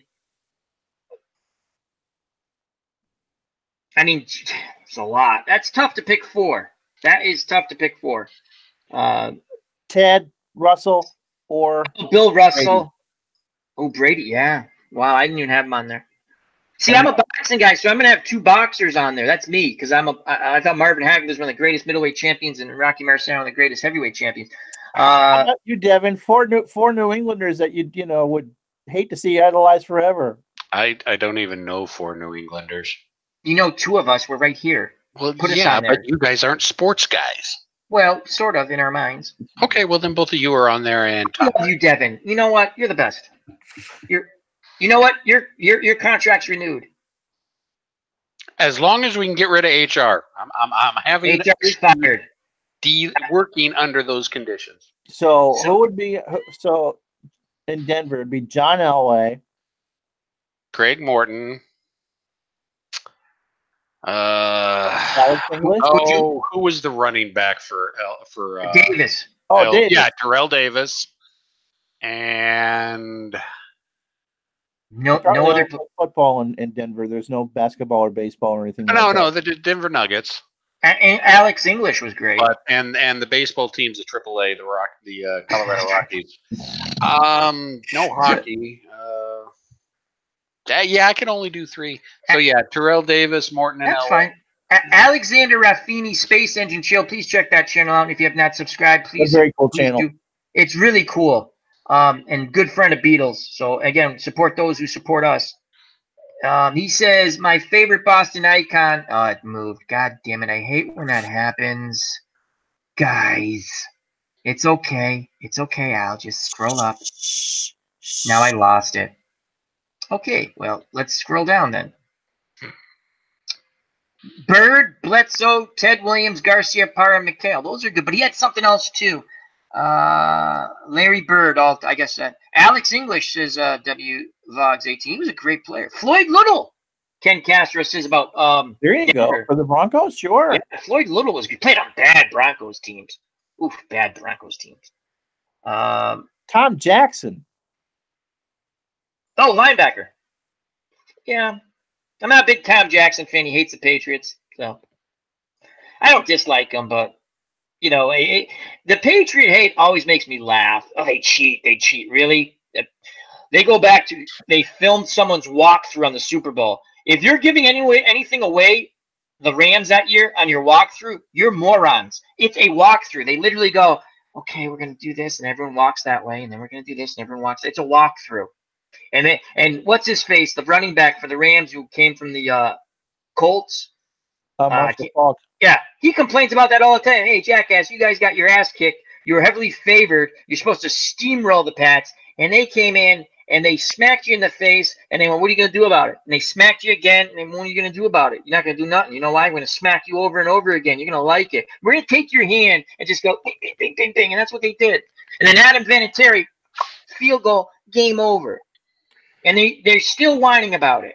And if you're wondering why the rest of the country hates Boston sports, the last 45 seconds were a complete example of why everyone else hates New England. And I don't hate New England. Yeah. I don't either. Al thinks I do. No, I don't think you hate. I'm just saying, I don't care if you root for another team. I'm saying people who say, if you lose a game, okay, even the Saints, and that horrible call, that was pass interference, right? Let's not talk about the Saints because I hate people arguing about it. You didn't lose it on that call. That's what I'm saying. Lost it because the last 4 minutes you played like crap. The 2 turnovers. That's my point. That was a horrible call. Even if they made that call, you're not guaranteed to win that game. Okay. Yeah, the 1985 St. Louis Cardinals say hello. No, that was horrible.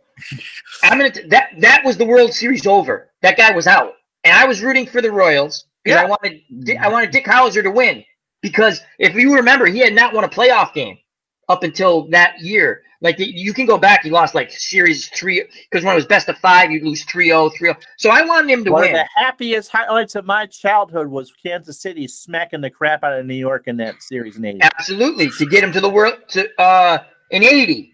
Right. But then they lost to. That's because somebody had hemorrhoids. Yes.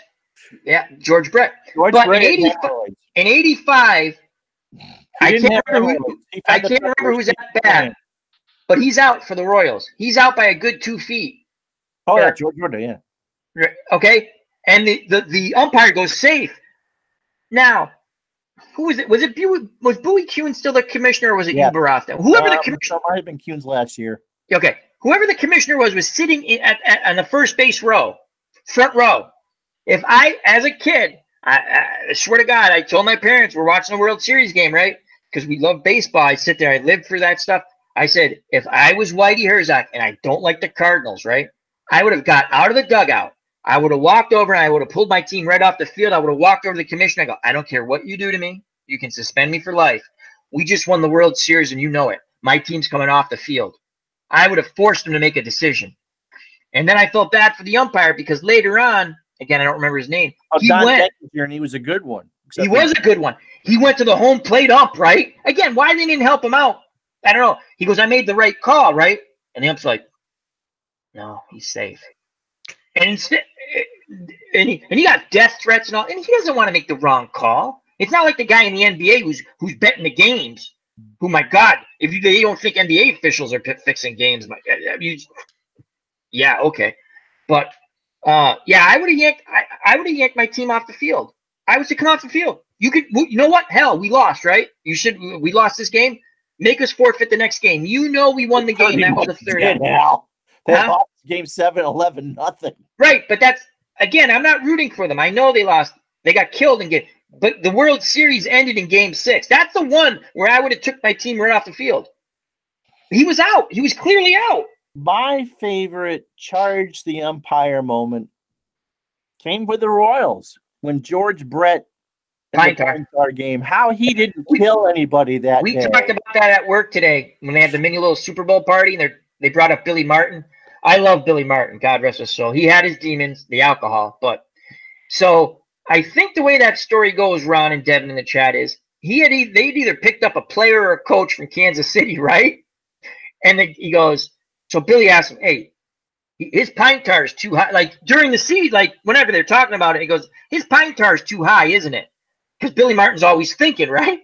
And the guy's like, yeah, his pine tar's weight, it's like this much past where it's supposed to be. So he and everyone else had used it. I mean, no one was. Right, but no one ever calls him out. So now he hits the home run, and Billy Martin tells the bat boy, go grab the bat before it goes back. Then so the other bat boy goes, grabs the bat. And like, what are you doing? And he brings it to Billy Martin. And I think I'm pretty right with this story, right? And Billy Martin's sitting there going, now he calls timeout and he goes to the umpire and goes, hey, it's too high. And they're sitting there looking at it and they're measuring it, right? Remember how they did the free? They measured it against home plate. Against home plate, and if it was wider than with the home plate, then it was illegal, and it was. And then he turns, and Ron's right. The umpire turns to the Kansas City bunch and goes, "You're out." And Jeremy, mother, comes flying out, and Billy Martin's sitting there going, "I love Billy Martin. I wanted him to manage the Red Sox so bad, And I said, maybe someday because he wants to stick it to George. But really, him and George had that bizarro love-hate relationship. And I already told you, check out that biography. There were ball gags and whips involved in that relationship. Yeah, it's just check out the MLB one they just did this year on Billy Martin. It's on YouTube. I saw it again, but I watched it on MLB. It's awesome. The story, and you feel his demons were the alcohol. Oh, here's the thing with Billy Martin.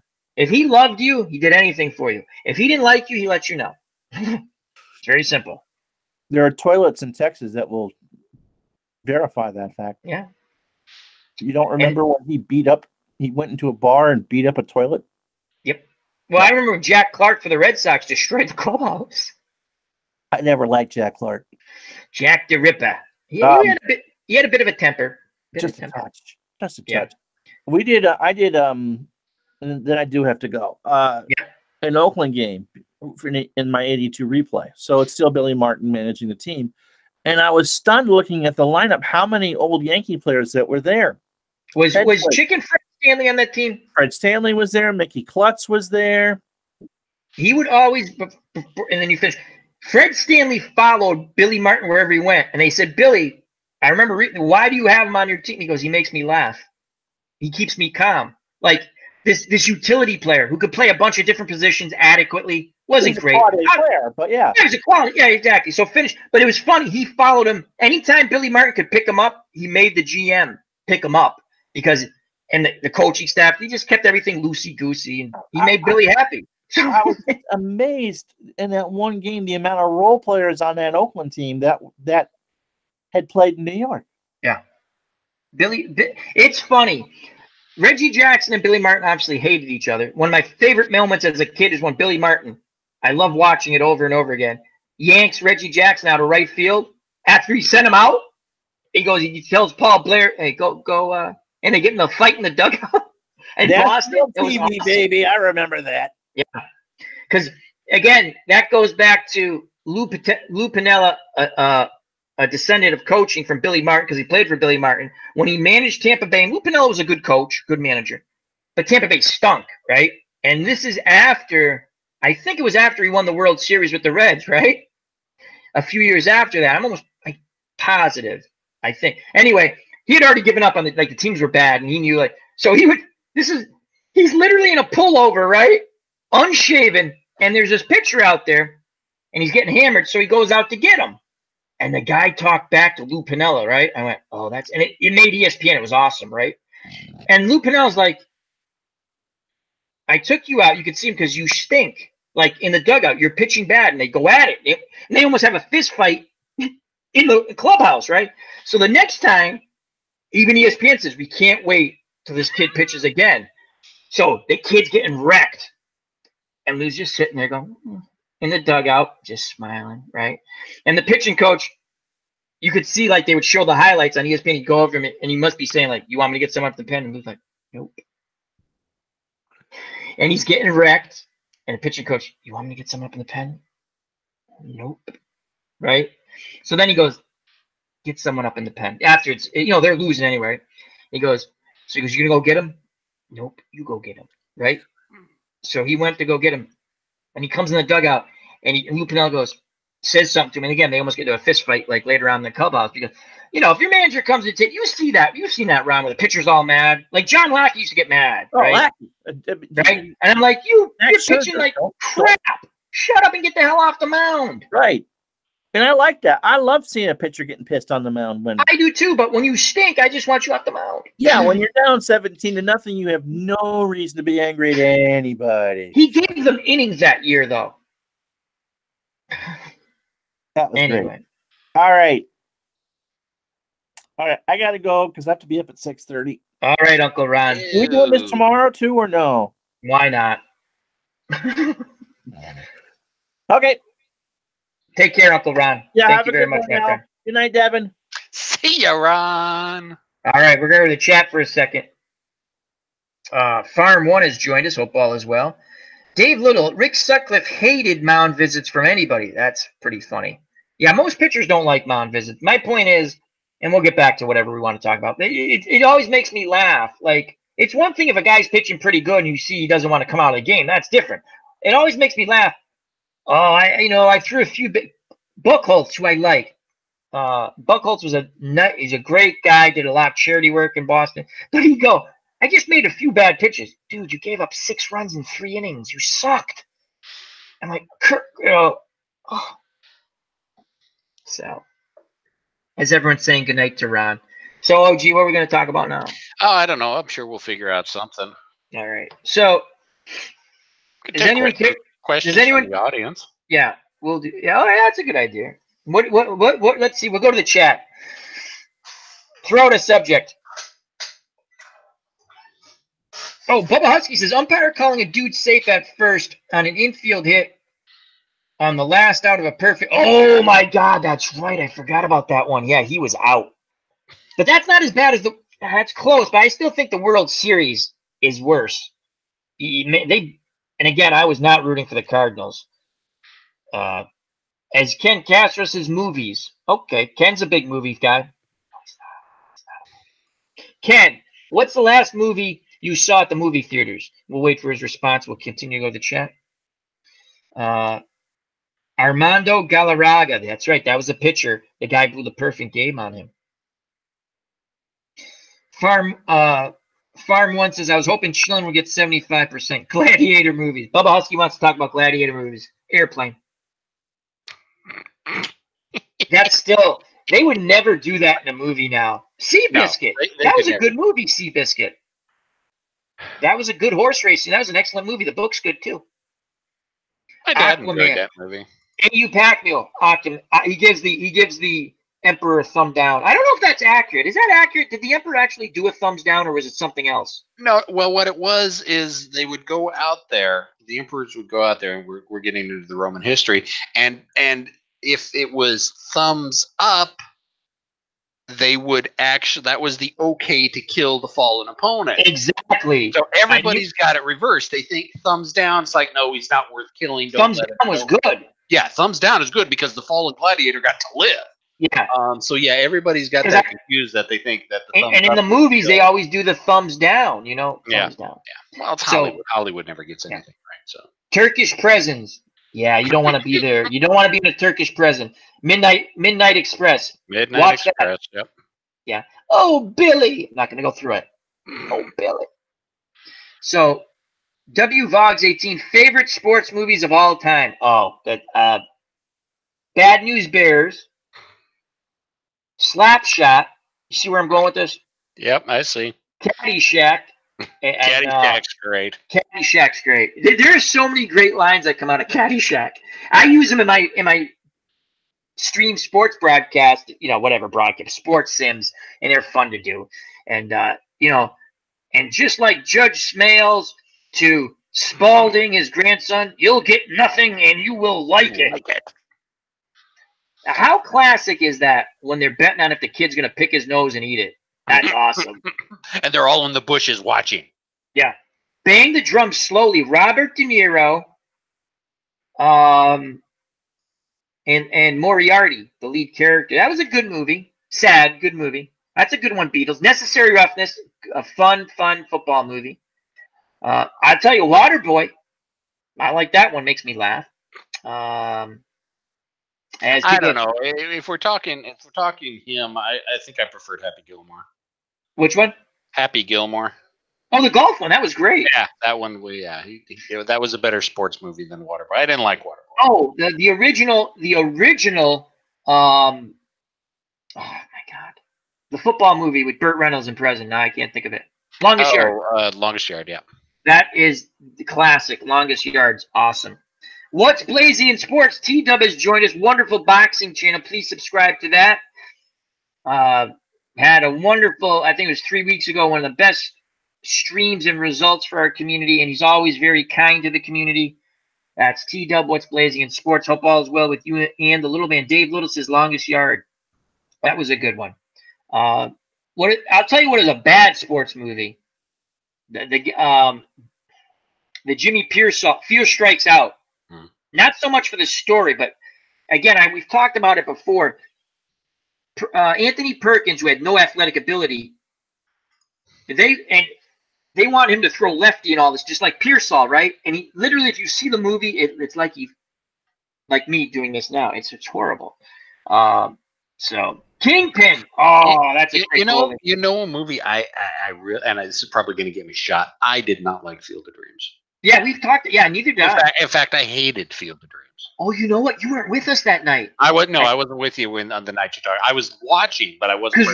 Because Ron Juckett just said what you said, sort of. He goes, I'm not supposed to say this, but I didn't like Field of Dreams. I mean, neither did I. I didn't like it either. It's just, I didn't like it. I know I'm supposed to like it. like The English Patient. I don't hate it like I mean, I can watch it. It's not like something I watch over. Yeah, it's just it's so. I don't know. It wasn't. The bad news. Boring. I'll tell you why. Brian's Son, great movie. The original and the remake, good movies. Very sad. That was obviously Brian Piccolo and Gail Sayers' story. Great story. That's a good one. Farm one. Alexander Effini says, "Why? It wasn't my type of movie, Alexander. I don't mind people if they like it. Now I have a problem if someone likes The English Patient. Get out of my chat. No, I'm kidding. Well, that's another one of the bunker questions. Yeah, you're not getting in the bunker. So we're gonna go through the bunker questions real quick. If there's a chimpanzee that's gonna end the human race, and you have an opportunity to kill that chimpanzee to not end the human race, what do? You better answer yes, you killed the chimpanzee. That's one question. Two, what was the other one? We've got like four. We had four, didn't we? Now I only can think of one. Yeah, me too. Oh, yeah. Okay. If like the PETA people come in and they say and the sicko scientists, I'm not agreeing with what they did to the chimpanzee, but if they say the chimpanzee's infected, don't let him out, and you say no, I'm going to let him out, you're not coming in the bunker. 28 Days Later. Yep. Yeah, great movie. 28 Days Later. And we had, what was the new one we had? We have a couple more. I come up with them all the time. And we don't hit everybody with the same ones all the time. We got to mix it up a little bit. So we got to have a wide variety of the bunker questions. Why do I like Mr. Utah Mike? Sports Time Machine. He says Planet of the Apes, one of my all-time favorite movies. Great movie. You can learn life from Planet of the Apes, the original movie. I hated Planet of the Apes. I hated the 70s version. But to be fair, I hated most 70s movies. Okay, OG. I know. Your grandfather didn't, so that's fine. You're in the bunker. I know. That's only why I'm saying it now. You didn't like the Charlton Heston? No, I didn't. I didn't like any 70s movies because it was 68. It's the same era, 68, early 70s. It was all stupidly depressing, humankind bad, wiped out. The Omega virus, the Andromeda strain, all those movies. There's all that same stuff. Yeah. As Robbie asks us how we can't like the Field of Dreams, I just don't like it. I don't dislike. It's not a movie I sit down like if Bad News Bears is on. I'll sit and watch Bad News Bears, the original, because when I grew up, that's Little League baseball. Now they took it to the over the top extreme. I mean, when you went to a different neighborhood to play that, because again, Little League baseball was a neighborhood thing. You played for your neighborhood sort of team. Now, there might have been 3-4 different neighborhood types of teams, and those were little wars you played against each other. Like, I played for a team called the Porter Lakers, and then we play against Holy Name and St. Catharines and all these. Those were wars. Then you go play the kids in a different section of the city. Those were wars, man. And things have changed since I played baseball. I mean, even up into high school. I went to an inner city high school, and, we had Italian kids, Polish kids, Irish kids, African-American kids, Latino kids, mostly. We did have a couple of Dominican, I'll say Latino, because a couple of kids from Dominican Republic. So we had a mixed team, even though the school is predominantly non-white. We'd go play the rich kids, right? You want to talk? It always made me laugh. These were like, we go to Northampton, and they're supposed to be liberal, right? They're some of the worst human beings ever. We got off the bus. And I'll tell 2 stories about high school, right? So again, we're all kinds of different ethnicities on the team. All right? We all got along. We get off the bus and we just sit there and we go, God, we want to stick it to these sons of bitches, right? Smith Academy, where all the rich kids went, right? And you get off the bus. I mean, I tell you, I must have tried to spike more of those kids. I didn't care. I hated every single one of them. If I could take them out at second, I was coming in cleats high on that line. I hated them. If I could hit the catcher, I was going to hit the catcher. They'd throw at you and stuff, and it's like, screw them. Then another one, we're going again out past the suburbs to play this team. You get out there. I'm not even going to say the things we got called. Smith Academy didn't have the balls to call us that stuff. At least these a-holes did, right? We get off the bus. I must have been called I don't care, every insensitive ethnic name. Whether it was Italian, Irish, like whatever you could think of for Italian or Irish, black, Hispanic, we were all the same to them, right? and we sit there and we, that's why we kick the shit out of you and you never make the playoffs, right? I'm playing third base. Adults are throwing pennies at me, right? Pennies, right? And I turn to them and I pick it up. I go, you guys are a bunch of cheap bastards. At least throw some quarters. And my coach is like, don't egg them on. Don't egg them on. I'm like, damn. Yeah. So it always made me like, so to me, when I watched the Bad News, now that's high school, but when I watched the Bad News Bears, even in Little League, not to that extent, they took it to the extent, the Bad News Bears. I mean, they're not exaggerating too much in the 70s when you played baseball. It wasn't everyone gets a trophy. That shit didn't happen. You got cut from teams if you didn't make it. I'm not saying right, wrong, whatever. That's the way it was, okay?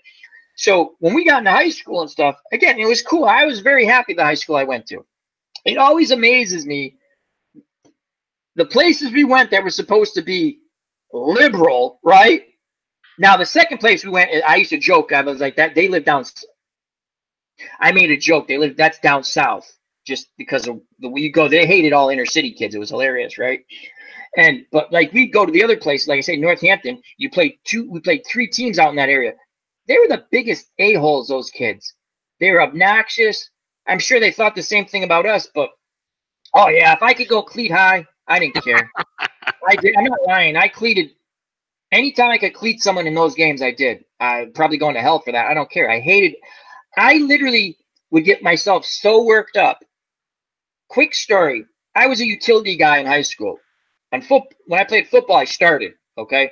And baseball, I was a utility guy, but I played a lot because I could play a lot of different positions. So we get it up there, and I had like my best game ever. And unfortunately, we lost. And I'm like, the coach is like, what the hell is your problem? Like, the kid, like, I popped up with second and third in the first inning, and that's all I heard till I came up the next time up. And I hit a shot for a triple, and we tied the game and this and that. But I hated those guys so much. When I was going around the bases, I was like, and the ump's like, as I got to third base, the ump's like, you got to tone it down. He's laughing because this guy had umped us before, and he knew these kids were a-holes, right? And he says, you can't do that, right? And I hated them. And I hated those kids. If I saw them now, I'd hate them. They were not nice. I don't care what anyone says. They can have more money than you. They were a-holes, man. A-holes. They wouldn't have the balls to say that come to our school and say that. But because we go play you there, you know. But that's why I like Bad News Bears. That was baseball, man. That was, I mean, we said everything. I mean, when Tanner and those guys are saying stuff and you're joking around with your friends, regardless of their ethnicity, you said all kinds of things to each other and you're laughing because you were friends. But you say it about us, you're not on our team. Guess what? It's on. So, but I Field of Dreams was, I don't know, I just couldn't get into it. That's all. I mean, it's a good movie. I don't dislike it. It's not a movie I stop to watch. I'll watch Bad News Bears. I'll watch The Natural. I'll watch Major Leagues. I've grown to like Bull Durham. Bull Durham was right there in the beginning with me with Field of Dreams. I was like, it's okay. Then the more I watched, I actually started to enjoy that one. You know. So what are Slapshot's just awesome. I mean, if you haven't seen Slapshot, that's a must see, you know. As What's Blazing in Sports, the kids love it. American Anthem, Bubba Husky says, was that the skating movie? Was that the skating movie? Was American Anthem the skating movie, Bubba? Like the figure skating? I think it was. Oh, no one Beatles says, no one mentioned Pastime. Nice. I never saw that. Sandlot. I like that one. That was a fun movie. Bang the Drum Slowly is a good movie. It's more of a drama, but it's a good movie. I like Mr. Gymnastics. That's what it was. Oh, that was awful, that movie. Yeah, that's bad. That's a bad movie. Gladiator movies are sports movies, right? Yeah, technically, yeah. Okay, well then, yeah. Gladiator was a good movie. Gladiator was a good movie. A League of Their Own. I like that one. That was a good one. There's no crying in baseball. That's another movie. I'll stop and watch. Dave Little says, Bull Durham had the most authentic baseball scene. Love it. That was it when they were on the mound. Yeah, because that's a good scene. Drinks and Knows Things asks us, Devin, what are your qualifications for a sports movie? That's a good question because that is a good question because not a lot of well, it's like Slapshot. Is Slapshot really a sports movie? It's hockey, yeah, but to me, yes. It's more focusing on the brothers. Well, it's a relationship. Yeah, Slapshot. So it's set in the backdrop of a sports, but is it really a sports movie? Because it's not really. Yes. I know what you mean because The Natural, like, okay, yeah. So like The Natural is definitely a sports movie. Oh yeah. Oh, definitely. Okay. Yeah. Okay. Seabiscuit, sports movie. That's a good movie too. I like. I know people get like we talk about Field of Dreams. I don't. It's just. I didn't get into it like other people did. Tin Cup took me a little while. I enjoy Tin Cup now, especially after that the French pro from Disney. Remember he basically Tin Cupped it when he could have won the British. Was it the British Open? No, one of the big four. I can't remember. But yeah. So I guess I would consider Slapshot a sports movie. Yeah, that's kind of funny because they bring up what's your favorite Christmas movie, and people go Die Hard. Well, that's not I get it. It was around Christmas. It's not a Christmas movie, That was totally a Christmas movie.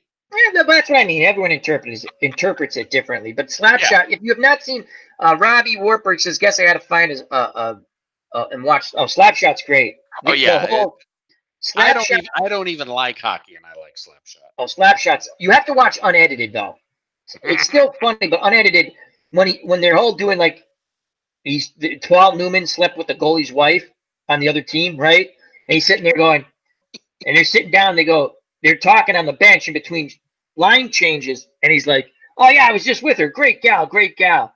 And they're like, "Yeah, she fools around with." I'm not going to use the terminology, but she fools around with women. And they're like, "Oh, I remember. He wanted to get the goalie nuts, and he goes, I slept with your wife." And he's skating around, and she's going, "She's a lesbian, right?" And the goal, they get in the fight, and then they score the empty net goal. And they go, "What did you say to him?" And he's telling them what he said to them, and they're all laughing on the bench. And so the guy turns to the other guy, "Does that make him queer?" I mean, it's funny. I mean, they would never make the movie now. It's just funny. Okay, here's one. Rollerblade. Or Rollerball. Rollerball? Ooh, with is that a sports movie? Because it's it's a sci-fi sports movie, kind of. Yeah. Right? James Caan was in the original. I remember that. That was like it's the original. The original is the one I'm talking about. Yeah. Yeah, you can say it's a sports movie. I mean, it's basically basketball and roller derby combined into one. Blood sports. Death Race 2000. That was the remake, wasn't it? No, Death Race 2000. This is another one. Sylvester Stallone was in this. David Carradine. It was a cross country race where you could kill people and ride over them to get points. Oh, I don't know if It was a cheesy movie that was done in the mid '70s. So, I remember that one now. It was a car. It was car racing. Is that a sports movie? It could be. I mean, it's an athletic competition. I mean, again, it's a good, interesting point. What makes a sport movie? To me, I'm going to say, to me, rollerball. No, I say sports is in it. It's a. You know what though? It is though. It's a futuristic sport. Yes, I've changed my mind. It's a futuristic. But the point is, everybody defines sports movies differently. Yes. Everything defines everything differently. Yeah, Track is Rollerball, the 70s better than the remake. Yes, it was. Yes, oh, most definitely. Yeah, it was. Yeah. Good night, Bobby. Thank you for stopping by, my Twitter wife. Good night, Bobby. There's a lot of good sports movies. Rock. We didn't even mention the Rocky movies are interesting. The first one's a very good movie. I like them all. The rest of them, not so much. Well, when he went against Ivan Drago, was that the third one? I can't get them all straight. That one, I like that one. That was a good one. I like that one better than the first one. Well, it was entertaining. Yeah, it was well done. I remember the Sega game, right? You had to back up and hit Drago in the body and time it just right, and you had to hit him with enough body shots, and you could eventually win in the 14th round. And your stamina would be going just down, down, down. You hit you once, you're like, oh my god. You don't know how many times as a kid I'm playing that Sega game, right? I'm playing the Sega. I'm gonna do it this time. I'm gonna do it. Fingers are bleeding, right? I'm gonna do it. Eyes are bloodshot. I'm gonna do it. I'm gonna do it. And I'm like, ah, I'm almost there. I'm gonna boom knockout. I'm like, you gotta be kidding me. Oh yeah, drinks and nose thing. Mike Tyson Punch Out. That was fun. Yeah. They had a generic, not the Punch Out because they had one before they made Mike. I actually played both, but they had another one. Nintendo had a game, and probably was that one too. But that Nintendo was a Punch Out also, I believe. But they had another game where you actually could make your little boxer, and it was the first one you could actually sort of move around a little more, like not that much more, but you could make your guy like if you want to make him big and all this stuff. That was a lot of fun. Then they had a generic wrestling game, one of the best wrestling games out there, where you could name the guys. You can only imagine what we named them, and the commentator you would read the commentary, and we'd just be laughing our asses off. That was fun. Yeah, that was a good game. Devin, favorite video game of all time? I'm going to tell you mine. Borderlands. Yeah, good call. Borderlands 1 and 2, love them. Yep. Borderlands would definitely be in my top 5. Yeah. I got to put Mass Effect in there. First and second, not the third one, not Andromeda, but the first and second Mass Effect. I bought them cheap. I think the second one cheap on Steam. I haven't played it yet. I need to play that. I've heard good things about that. Yeah, the second one was the best. There's just no doubt about it. The second one was definitely the best. Tribes fan says Ring King, though not so good for the boxing. That could have been that one. I don't know. It was a fun little. Yeah, Borderlands. Love Borderlands. The first Red Dead Redemption I enjoyed a lot. I still haven't even got past the tutorial part of the second one. Too. Drives me nuts. And a lot of people. At least you've got it. It's not coming to console or to PC. So, no, it's not. Bubba Husky brings up Skyrim. I played a little bit of that. That is fun. But go ahead. No, go ahead, Andrew. Go ahead and complete your thought, and I'll do mine. Well, I played a little bit of it, but what happened was I just would go off on side missions and never complete anything. So the funny thing about Skyrim is I don't like Skyrim. I've played Skyrim since Daggerfall. I play again when the freaking werewolf every night would kill me. Anyways, but I love Fallout, and Fallout is basically Skyrim with guns, machine guns. Yeah, it doesn't make any sense. Can't stand Skyrim. Absolutely love Fallout. Well, maybe it's just because different. You don't like the. You just don't like it. It's not everyone. Drinks and Nose Thing says Guitar Hero. That's I played Rock Band for a while. I sucked at Rock Band, but I played rock. In fact, and I think I've told this story before. It was a gaming tavern,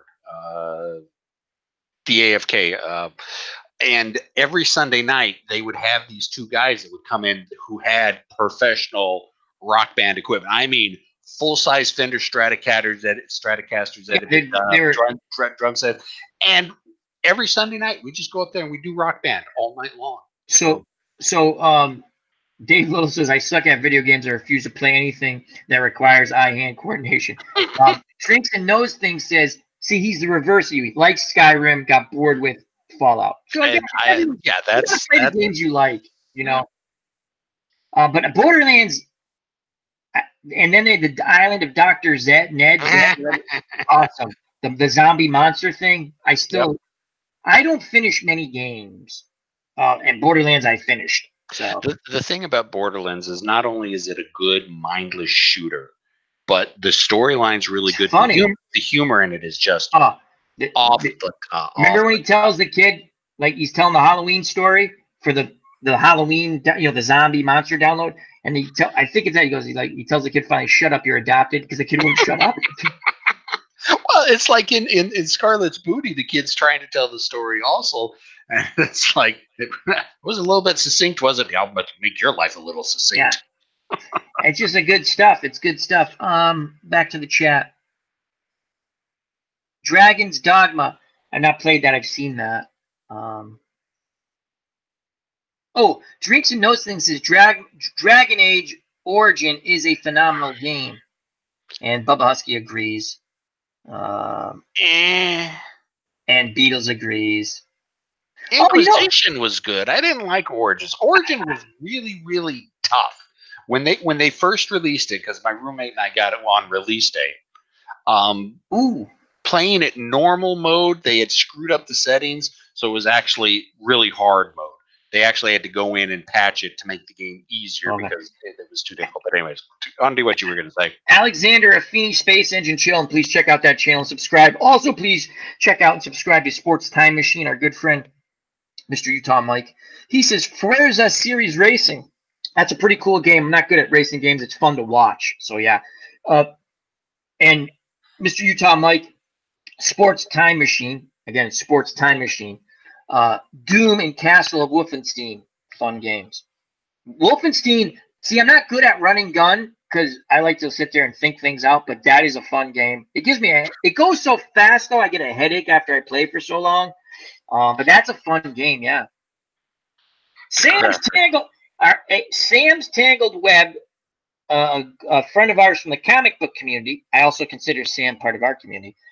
Says, hello, Al, what's happening? And he's good friends with our good friend Comics with Bueller. So if you have not checked out Sam's Tangled Web, please do so. Another wonderful person on YouTube and a big comic book. And all you need to know about Sam is he's a good guy. And the subject.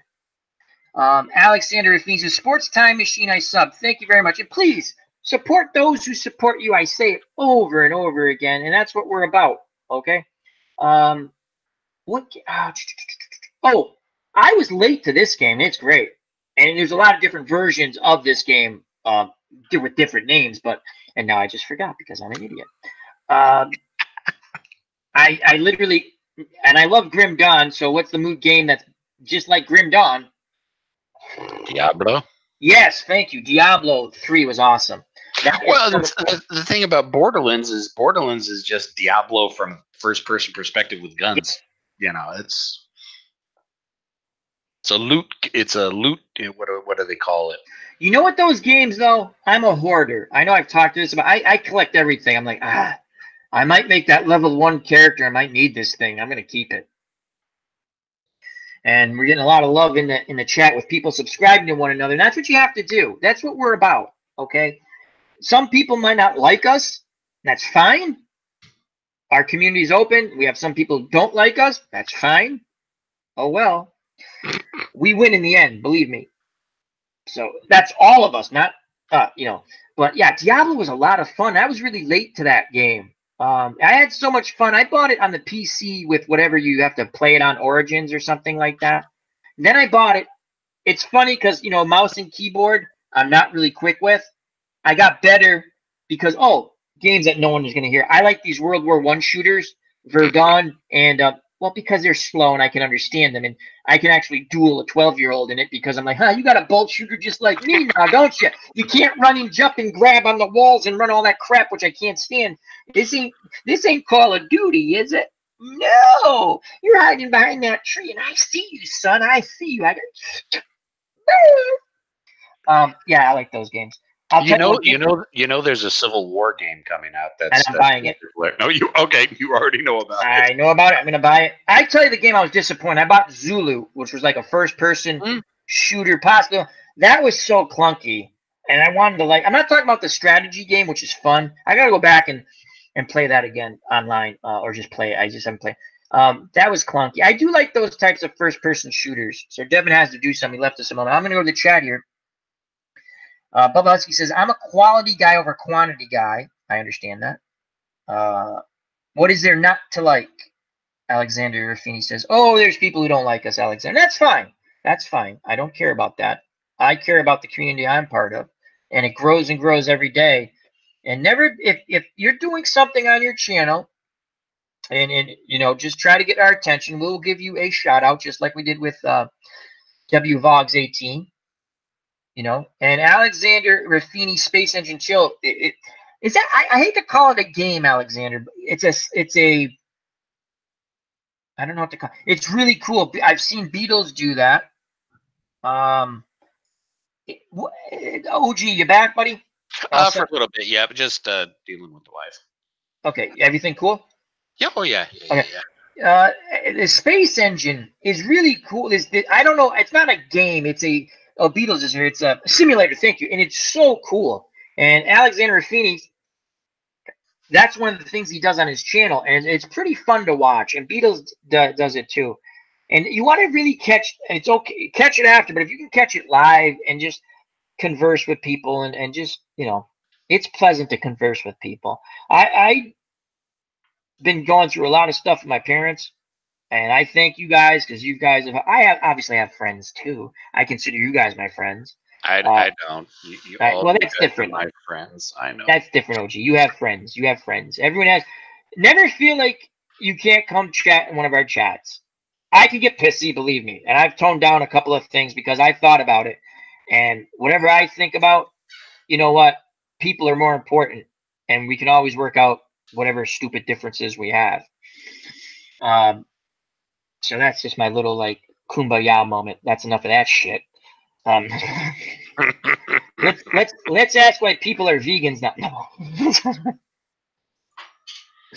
But yeah, that is a really cool. Oh, you know what's cool, Devin? And the chat, I gotta figure it out because I've seen people do really cool. There's a simulator where you can put penguins against dinosaurs.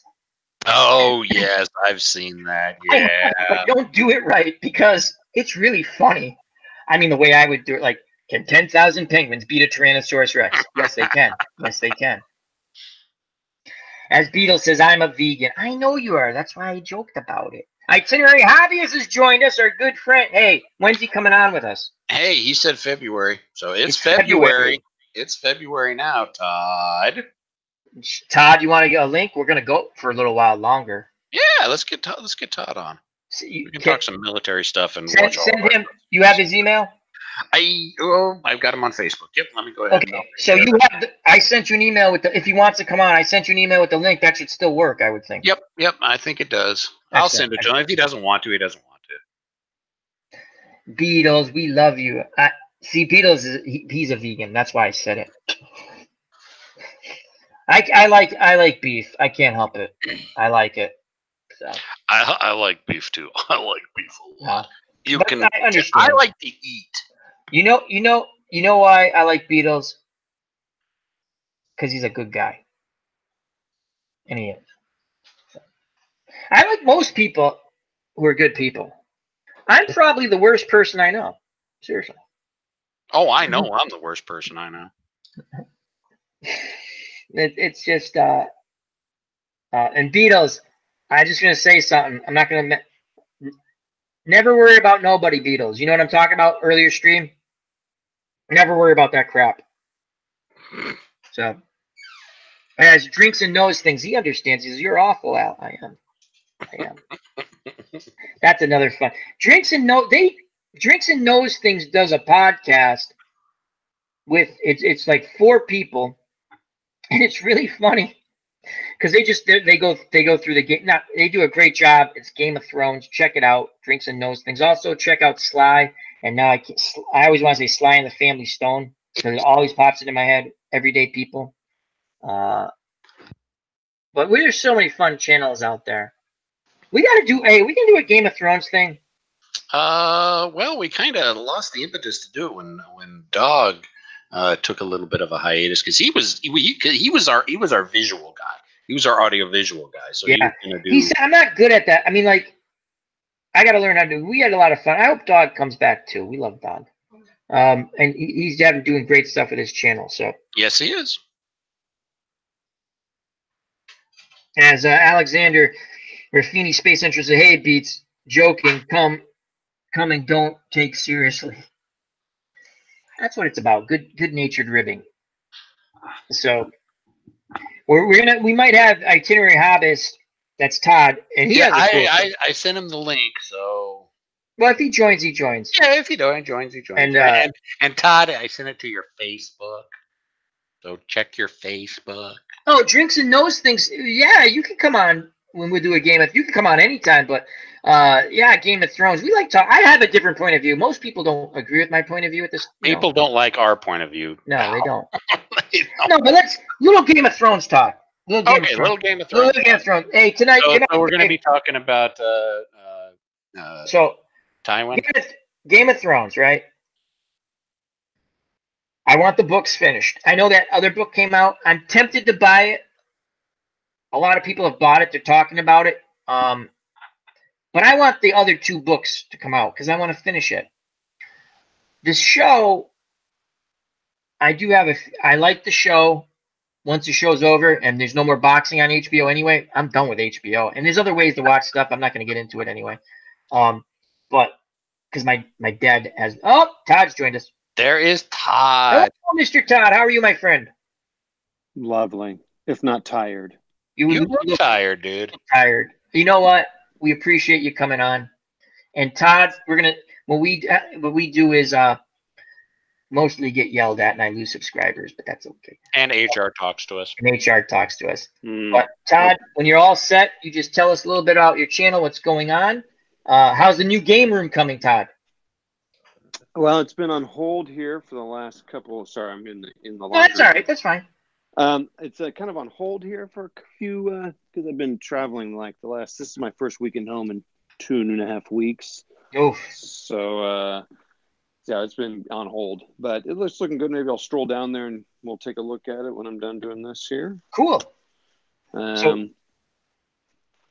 It's everything. All gaming has been on hold, but it's my first day back, and I'll show you what I'm actually have on the table here tonight. Again, when I'm done doing laundry. My other fun war game I like playing. You know what's funny?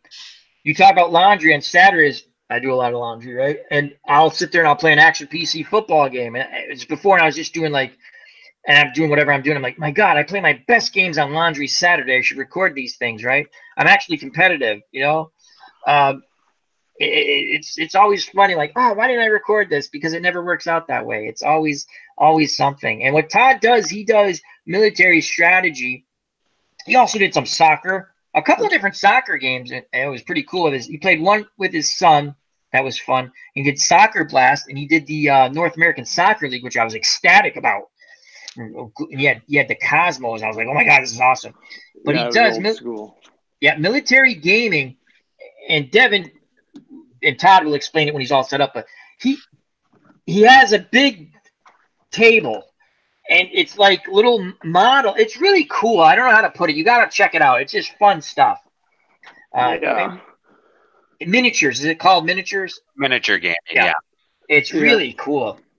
Yeah, it is pretty cool. A lot of work, a lot of prep work. Yeah. You have to be willing to do that. And you're doing you're doing the thing on paratroopers. I remember you saying. Yeah, you got a good memory. So yeah, this is my year of the paratrooper because 1944, 75 years ago.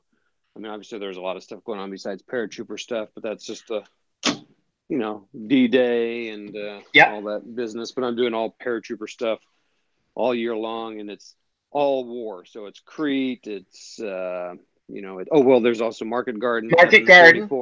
Yep. So anything paratrooper, just to kind of keep a theme for the year. I've never really done that before. What was the? I watched a live stream with you, and you had I don't know if you're at a gaming club or it was. You guys were like obviously doing the miniatures, but you're like there are 3 other people, and do you do a lot of that now when you have time? Gaming with. So were we playing a game or were we painting? Oh, okay. No, you were playing a game. It was a while back. So that was so what's funny is there's a local guy. Well, I've got a couple videos where I'm playing with some people. So there's a few groups of guys that get together and play. But the one you probably saw was there's another YouTuber who does a lot of modeling, painting, and he's really good at painting, and that's kind of the main focus. And he does these weekly painting chats, and a lot of times miniature modelers will do that because in your painting there's a lot of time when it's kind of a mindless activity. The time. Yeah. So yeah. So anyway, so he did that. And I found him, and so I started kind of participating and chatting with him and doing all that stuff. And it turns out he lives about 20 minutes away from me. So that's cool. Yeah. So his name's Matt. It's Rocky's War Room. If anybody wants to check that out, I think that might have been the one I saw. So so I have since gone over there and played some games at his house, and I think you saw that because Matt has streamed a couple of our games live with a couple guys that drove in from Illinois. And how do you determine what side you're going to be?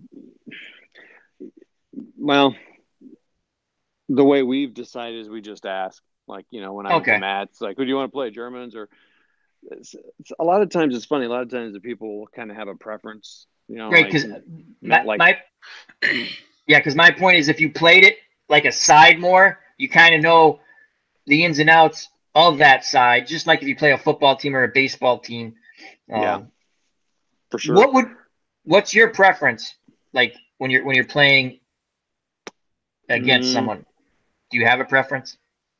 I'd probably defense because there's less pressure. Okay. When you're on the attack, you have to be on the attack, and you have to be aggressive, and you have to. What's the ratio of a good attack? I know I've heard this before. I'm trying to remember it. Like 3-1. 3-1. Ideal, but very rarely do games give that to you. So it's usually more of a puzzle than that. What is your favorite PC? Because that's how I found. I always say found. How I came across Devin and yourself. You guys were it was a PC game. So what you saw Devin and I playing was Vassal. And I know Devin's talked about this before. VASSAL, and it is a JavaScript program that allows you to play board games online.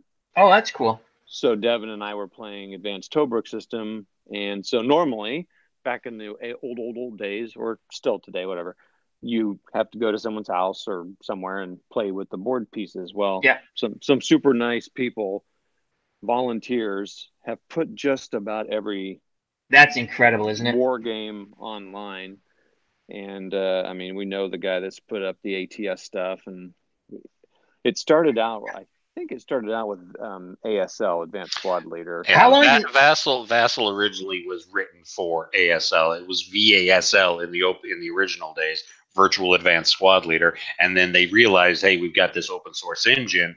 We can put in any boards, any counters we want, and it kindly exploded to cover all wargaming board games. That's pretty cool. How long do you think that takes for them to? Because there's a sports gaming site where they'll do what they call homebrew seasons, and that's got to take, my God, for Action PC. You've seen the site. I sent you that link, right? Well, there's home brews, and there's some good home brews on there, and that's Field of Dreams. And I can only imagine how long it takes for a military strategy game. I don't know, Devin, have you ever tried it? I've never tried. I haven't done Vassal. I've done Sun Tzu, but I've talked to guys who've done Vassal, and one of the guys, and if you're in the SPI War Games Facebook, he's still continually posting them. It takes him about 3 weeks just to do one game. Oh my God! And he knows what he's doing. Wow. So yeah, it's not something simple that you have to dedicate yourself. I mean, it takes me a bit just to reverse engineer my old football game. Well, so, I mean, the cool thing about first of all, it's just cool that it's there. So, someone like Devin and I can get together. He's across, we're 2 time zones away, and we can play each other. And with Skype and all the other stuff, it's awesome. And then we can record it and show other people, and you can have other people on there chatting with us. It's awesome. So that's just in and of itself great. And, well, it's also cool because, these huge games, there's one called Case Blue, which is humongous. I just was watching some guys just tonight before I got on with you guys. Yeah. Well, it's humongous, and most people will never play that game simply because they don't have the table space, and it takes weeks to play. Well, on Vassal, it's awesome. It just saves it. You just save the file, and you just go back and play. And Go ahead, Todd. Well, in games like that, there's not a whole lot of reaction. So like that, there's so many pieces. One side doesn't. I don't really know OCS super well, but you kind of don't need to be on there. So one guys could work on their side, and then actually they do that, right? They have with reaction. Oh yeah. I would play my turn and I send it to Devin and he plays it on his whenever he can, and he sends the file back to me, and so we could play without even being live, kind of depending on your schedule. I've never done it that way, and I don't think I really want to, but yeah, there are a lot of guys that do ASL that way, and I don't get it because ASL is very interactive between the players with OpFire and a whole bunch of other stuff, but there are people who swear by it, and I knew one guy. In fact, you may know Jackson Kwan. Oh yeah, I don't know him, but yeah, I know who he is. He's got like 14, 15 games going at once that he plays through Vassal. Wow. He could never do that in real life. Well, mainly because he lives in Hong Kong, and there's only like maybe 15 ASL players in Hong Kong. But no, it gives you the ability, and you can like Todd was saying, you could do your turn as you want, and then send the file off. And occasionally, if there's any situations that come up where the opponent can react, you kind of leave it a little bit open to see how he'll react. And sometimes you may have to, send the turn back 2 or 3 times just to get through one phase. But you don't have to worry about kids getting into it. You don't have to worry about the cats knocking it over. No axe. What was? Oh, sorry. No, there's my friends in an APA baseball league, and that's the way they play it. Yeah. Like you send your file, you can play but he says it's very difficult in that league for, say, it was you and me in the league to connect up, you know what I mean? The same schedule to play a game. He goes, most of it. So that's I've heard about that. I've not done it, obviously. And he also, Todd, what was the game that got you hooked on military strategy games? Was it like Risk or something like that, or? No. So my dad had Panzer Leader, the original one, and I never played by the rules. I just kind of moved the pieces around and rolled dice. Because you get cool looking. So that was pretty cool. But I think what hooked me on it for real is the game Combat Commander by Chad Jensen. I don't own it anymore, but to me, it's the best written rules. Maybe it's because it was my first. Yeah. But it just the game is just smooth. I mean, the rules are clear. It super immersed me.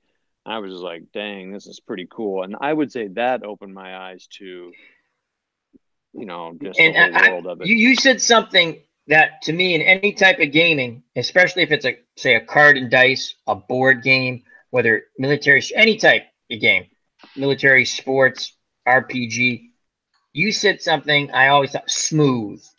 And when I watch OG do his videos and he's talking about a game, he'll say, like, I don't know why they did the mechanics. This is me phrasing it, not the way Devin said it, but basically why they did the mechanics this way. So why do you think more people, both Devin and Todd, why in a military strategy game, not that I'm an expert, but I've watched you guys play and stuff, and especially with you, OG, when you're going through it, why do you think some developers, don't they realize, like, maybe, like, their mechanics might be a tad cumbersome? I always go back to, and you guys are going to laugh at me because I like Order of Battle. And to me, it's, in my terminology, it's idiot proof. I can pretty much move my mouse around and go, can I do this? Can I do that? Yes, no. Oh, I have an advantage here. So I like that. That's for me. I don't remember what game it was, Devin, but the whole line, and I've heard Todd talk about line of sight too. It seems to me like some of these games with the line of sight, can you see the enemy kind of thing? It's kind of cumbersome. Like, I can't remember the game, Devin. You did all this stuff, and it's like when I play a baseball game to find out, wow, it's a foul ball. Why do you think? Well, line of sight is really important in tactical level games, and the games that you've seen me do at the tactical level are more complex. Okay. Just because that's kind of what I play. Advanced Squad Leader, the Advanced Brooks system, very, very highly complex. Now, Todd can tell you more about the lock and load tactical system, and that is a lighter, easier, faster playing system. And the line of sight is not as complicated in that. It's just the games cater to different people for how much reality, I'm making my air quotes, reality you want in it. ASL, ATS, very highly realistic. Doesn't play that real quick and has got massive rule books. Lock and load, it's a bit lighter, still a really good tactical system, but it doesn't have as much complex rules, and there are a lot of people who play. In fact, I would say there are probably more people who play lock and load than play ATS and ASL, probably combined. Now, we had talked about this before, Devin. Do you think like the games that are a little more complicated, people actually like them? The people who like them are like proud of themselves, going, "Ha, I know how to do this game." Yeah. Oh, yeah. No. There is a bit of narcissism when it comes down to people who play ASL, and they will only play ASL because it's ASL. It is the most complex war game in existence. There's no doubt about that. And there are a lot of people play it just for that, and they want to be good at it. I like ASL, but I know I'm never going to be good at it because I want to play other things, and I don't want to commit the time to ASL. And that's my point, because to require me to be good at it. Because you had said something like most people who play that game, that's the one game they play. And to me, that's cool if you want to do that. I like a lot of different flavors. So, but yeah, I like the yeah, it's I always wanted to. My ideal, my dream would be to play 1 or 2, 3 or 4. Well, let's say 4 games, and I play them really well. And I play them a lot. But you know what's happened over the years? I just don't go that way because I get the little shiny syndrome, and I want to play something else. Squirrel. So, squirrel. I do the same thing. Now, I mean, because I'm with Devin, man, and I will never. I think ASL is awesome. The community's cool.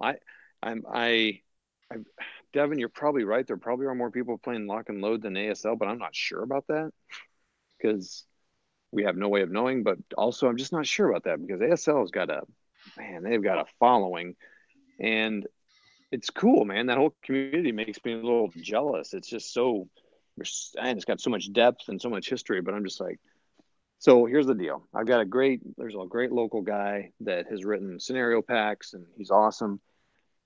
He's great, and the people I played with have been great, but I am just brain burnt out tired when I play ASL, and that's what thrives. Some people thrive on that, whereas me, I'm just like, man, so you're not getting the enjoyment really out of that game. It's more like work, right? And maybe if I played it more often, yeah. And I do know this group of guys, like these group of guys I was watching play OCS, they play ASL more little fast and loose. You know, they're just kind of like, if they don't know a rule, they're sitting there and they're like, I don't know, let's just go. We'll kind of just use common sense, and maybe it works, maybe it doesn't. They try to get the rules as well as they can. Right. They'll go back afterwards, and I think that's cool. But I'm like, I'm too black and white. Like if I'm going to play a game, I want to play by the rules. And so with ASL, that's hard to do because you're like this guy who's been playing for 30 years and who teaches me, he still has to look up even some basic rules. I'm like, he doesn't remember that. If he doesn't remember that, I'm never going to get this game. It's like I jokingly tell people, it's like every time I play ASL, I feel like I've given birth to an accountant. And honestly, I haven't played ASL in 2 years, pretty much because I got to the point where I realized that if I want to get good at this game, it's going to be a lifestyle, and I don't want that. There are too many other games out there that I want to play, and a lot easier games that I get more enjoyment out of, to be honest. So that's more of a niche whatever community then. Oh yeah, big time. Though it might be large, it's. I mean, yeah. I mean, there's Hong Kong. I mean, there's so many, and there's Stu Vassal who does Vasseling Live. Stu, he's awesome. He's got some great stuff. So there's some good stuff. But lock and load is, as Devin was saying. We have a question in the chat for you guys. Oh yeah. Sorry about that. Drinks and Knows Things, great channel. Please check it out. Okay, I'm sure you guys just described the different styles. Can you give me a quick refresher on what the differences are between ASL and lock and load, etc.? So again, you have to take like, I don't know how many war games. Again, I'm not a war gamer. I just find it interesting. I've told you the game I like because it's more dumbed down to me. So I guess in basic terms, Okay. Like we're what and you I guess whoever wants to go first. Again, the difference between ASL and lock and load. Thank you for the question, Drinks and Those Things. ASL is over 800 pages of rules. Lock and load's about 40. And then advanced Tobruk systems 60 to 70. 60 to 70. Yeah, it's the weight of the detail. I mean, with ASL, you're rolling every turn for the weather, and if you can make kindling in a moist environment and seeing which way the wind is blowing to see which way the fire will go, and it's a rivet counter. I mean, it literally takes.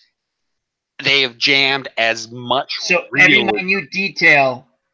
It seems like every minute detail that a lot of times don't have that much of an impact on the gameplay. Wow, and then the other quick thing from cool, Drinks. Though. Oh, go ahead, Todd. I'm sorry. Well, no, I mean but it's cool because they do have a rule for just about everything. And when mine locked up. No, you're good now. You're good now. Sorry. Okay. I mean, it's a procedural game. There's a steps and stuff to follow. And it's important to understand, even if you're playing the most basic scenarios, all those steps and how they work together. And there are just more things that affect the turns, and you have to know those things. Winning ASL, you also have to know the rules. I mean, winning that game is knowing the rules, not necessarily the tactics. I mean, tactics is a part of it, but knowing the rules is a huge part of it. So, whereas in in lock and load, there's just, like Devin said, there's just fewer rules, and they abstract a lot of stuff, which would probably drive some advanced squad leader people crazy. But you go on the level you want to go. I mean, there's a game like Memoir 44, which technically could be any scale you want. You could say it's squad level 2, and it's super abstracted. So Drinks and Those Things says, what does ASL stand for? And he says it's a trade-off attempting realism. That's the way I interpret it too. One's getting into every minute detail, and the other one's not. So right. So advanced squad leader, right? And there used to be squad leader back was the first one, and then so ASL is advanced squad leader, correct? Correct. Okay, and thank you. ATS is advanced Tobruk system, because there was a Tobruk, and then there's lock and load, which has always just been lock and load. And they all each piece represents a squad, which is about 10 men. And Drinks and Those Things says we should call him Luke, as I always forget to say that. And then, I mean, other than that, they're very similar. They have leadership. They have leaders that affect it. They have opportunity fire. They have line of sight. They have a ton of scenarios. Of course, ASL has the most. Advanced Tobruk has the second. And then Lock and Load has the least. But even with Lock and Load, I think we're up to, hundreds of scenarios. I just think this is just my opinion. When a rule book is too big, I want to sit and play. I want to know it, and I want to play it. And just sometimes, now that you've told me, and again, I've told Devin when Risk got me started in Axis and Allies game, and I wanted a different game. And I told you, I just went and I said, Tobruk, and I knew about that battle when I was a kid. And I probably bought, as I explained, I actually have the game, Devin. I will find it someday. Yeah, you mentioned you've got the original. And I said, I tried, my friends and I, we all tried to figure, and again, we were young. Probably not the game you said to start to sink your teeth into. But again, like what got me, Todd said, like when he got interested, it was just, I'm like, these are really cool pieces. So we played it our way, right? We enjoyed it. We played it. It was wrong, but we played it our way. I just think it's interesting. I do enjoy. I was fanatics of film. They were 2 weeks ago. They were playing a Star Wars, almost similar to like Todd. It was X-wing. Yeah, it's models, and it was like I was like, oh, this is cool. And they did just like Todd has their measuring and this and that. And I was like, that is really interesting because I never seen that before until I started doing YouTube. I was like, this is really cool stuff. Now, there was a hobby shop when I was a kid. You could find a few of these things. I mean, like the models. And there's someone from the UK I follow. It's Ralph Alistair, I think it's, or something like that. And but he's into the like colonial. That's not the right word. Like the Zulus and stuff, and those types of battles. And he was like the figures, like what Todd does, then painting them and this and that. That can get at least that type of stuff can get quite pricey. Because I actually looked up some stuff because I was like, oh, that'd be pretty cool to get just one for the artwork to me, right? That'd be cool. And then I looked up, I was like, I don't want it that bad. So yeah, it is expensive. But I also like when you set up the table, Todd. That is just. Yeah, I've been in chats and again, sometimes I think when I first started watching military gaming, people might think I was trolling because I'm asking all these questions. I'm like, well, how do you do that? What's that? That's pretty cool. What is that? Well, Al, that's how you and I met. Absolutely. Both of us were watching Todd. I think he was doing Blitzkrieg Commander. Was it Blitzkrieg Commander or what's the other one you do? Probably. That's the one I've done 18 plus games of. I've done a lot of videos on that. So Bolt Action's another one I've done a little bit of. Now, you guys do a lot of World War II gaming. Correct. Have you done any like Napoleonic, any Revolutionary War, Frontiers? No. I've done a little bit of Revolutionary. I've done a little bit of Civil War, but I probably won't play those unless someone else is putting it on. So you just find you like World War II. It's more fascinating. It's your game. You like that better. Yeah, I get it. I follow it, and I've got such limited game time that it's like if I'm going to spend any time on this, I want it to be on the one I really enjoy, right? And the story I know. So I guess I've stuck to that. So and then it's also you must be well. I know Devin's a historian. Are you also a historian when it comes to World War II? That's touchy to say that, but I really enjoy reading about it. Yes. Okay, then I will call you a historian because people who read about things. Know things, and that's like drinks and knows things with Luke. When you read about things, you know things, or you watch things, you know things. That's what is touching on your reading. I'll ask Devin also. What is one of your favorite World War II books or subjects you like to read about, Todd? Well, I like books. I've always liked books just about battles, like just understanding what was happening on it. So I like the tactical because I can imagine it and I can imagine the people. Yep. I'm about to take you up my bookcase here. Excellent. Oh. Shall we climb the ladder? Let's climb the ladder. Yeah, just don't fall and hurt yourself. We don't need that on the YouTube channel. Your wife would not appreciate you getting hurt showing off your book stuff. Actually, this book has always been one of my favorites. It's by John MacDonald. Battles of World War II. Devin probably owns it or has at least seen it. But I've got it. Yeah, any war gamer has this. What's great about this book, and I mean, I got this as a kid, and is that Sinking the Bismarck? It probably is in there. Yes, that's probably I just saw that picture of it. I mean, these pictures are just. I just love it. My God, that is cool. Got into miniature gaming, right? Because it's just like, oh, the 3D, and check out that. Is that 3D? Well, yeah. It's almost. That's really cool. It's like, and that's why I like the Osprey books and all that. Although I question some of the Ospreys. There's the Sinking of the Bismarck. Yeah, I saw. You know why I knew that one? I've seen that movie when I was a kid, probably 5 to 6 times. It's what are those planes? The World War I looking planes. Swordfish. Yes. Swordfish. Yeah. Yeah, and they're the ones who they would go in. I think they dropped like torpedoes into the. So that's pretty. That's a cool book. Yeah, I mean, it's got like military, tactics, and it shows I'm a map guy. And then you get this picture. I mean, come on, how awesome is that? That's great artwork. Oh, and then so this is what Osprey does. So So that's my favorite kind of book right there. I wasn't planning on that when you asked that question, but now that I think about it, those are the ones I like most. I've transported most of my books downstairs. Yeah. So it's more of a tactical thing to which you're reading about, and you will use that in a game, obviously. I do now, yeah. Yeah. I mean, that's what's so cool about the gaming. It's allowed me to read about it and immerse myself.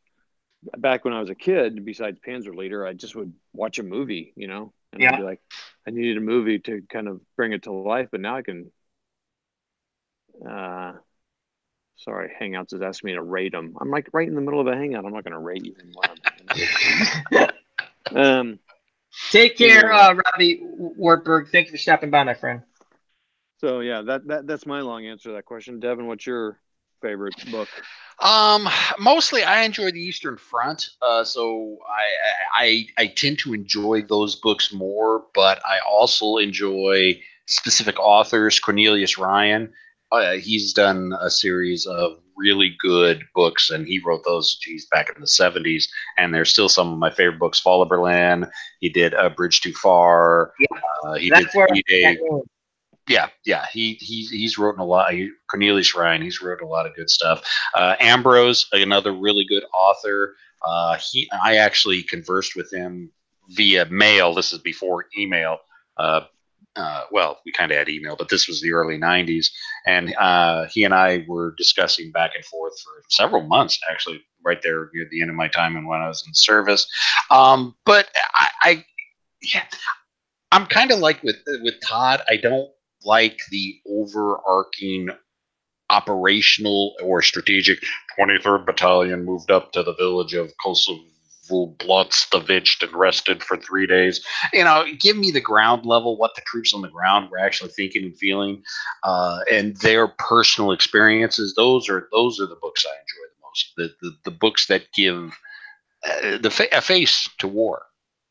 I tell you, we've talked offline before about one of the most fascinating things at the end of World War II on the Eastern Front was when the Germans were basically, they knew the war is over, and they're trying to get as many people to the Allies, what they assume will be the Allied sector of control, as opposed to the Russian sector of control. And I didn't know this until I watched the thing on that when the History Channel, the Military Channel, actually did stuff like that. Some of the most fierce fighting was at the end of the war in that between the, and I'm not talking at Berlin. I'm talking like we need to hold. They're fighting. Let's keep this street. So these people will be with in the Allied sector of control. So that's kind of, to me, that was interesting. The other one that was interesting to me, I think the Winter War with the Finns. The Finns, yeah. That whole history is just unbelievable. How, you can game that in ASL, and they've got those little Sangars or whatever, those little sleds with motors on the back of them, and you can hop in those bad boys and go zipping around and shooting. And they got ski troops. You can go skiing, and you can do that in Advanced Tobruk too, probably, but can't do it in Lock and Load yet. Drinks and those things actually had a question for all three of us that we kind of slipped up. He's asking, how long have the three of us been YouTube creators? 2007, I think. Jesus. Wow. 2007 for Itinerary Hobbyist. That's Todd. I think so. And he does mostly military, but he does sports too. I saw him do. In fact, you're one of the first people I saw use that iScore. Yes. And then I saw Combat Painter use it, and I actually use it now, and it works good. I still mess it up, but I love that thing, man. Yeah. That thing's awesome. So 2007. You, Devin? That sounds too early. I'll have to check that. That sounds too, based on the way you guys reacted, I got to check it out. That's 12 years ago, Todd. I mean, for me, I actually started off with a podcast in early 2017, and it was a war game. It was the miniatures game Flames of War, and I rapidly realized I did not have the personality. There were personality conflicts with a couple of the guys. I decided I decided I was going to do my own podcast, and well, since I was one of the creators, I had access to the podcast channel, so I just put my podcasts up there. I did about 25, 30 episodes, and then I realized, let's try this YouTube thing. So it was August of 2017 when I put up my first YouTube video, and I realized, wow, this is easy. Any idiot can do that because I am, and I've been doing it ever since.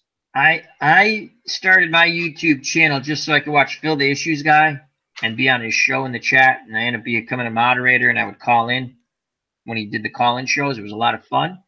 And then, as I always say, I blame Phil because he got me into streaming. I started streaming, I want to say around the same time you probably did, Devin, because if you go to my channel, it gives you when I start my channel, but I didn't stream. I just did it so I could be part of certain things. Because I'll tell you what happened was Game of Thrones. We'll go to a little Game of Thrones. We're doing the military. And again, we go all over the place with these chats. So I'm a squirrel. All of a sudden, something changed in my mind. Yeah. Game of Thrones, Stannis is when Stannis had his poor daughter burned. I was so pissed off. I wanted someone to talk to. And that's how I found Phil. And Joe Dirty Locks, and then it was Katie Crow then, and that's my favorite time when they had their show was those three, and it was a lot of fun. They're really good guys, and Katie Crow, wonderful channel. Phil the Issues guys, please check that out. But that's when I started. But I started my own streaming maybe a couple years after. I started basically with some zombie stuff, like Call of Duty, the old zombie maps, or was it Nazi zombies?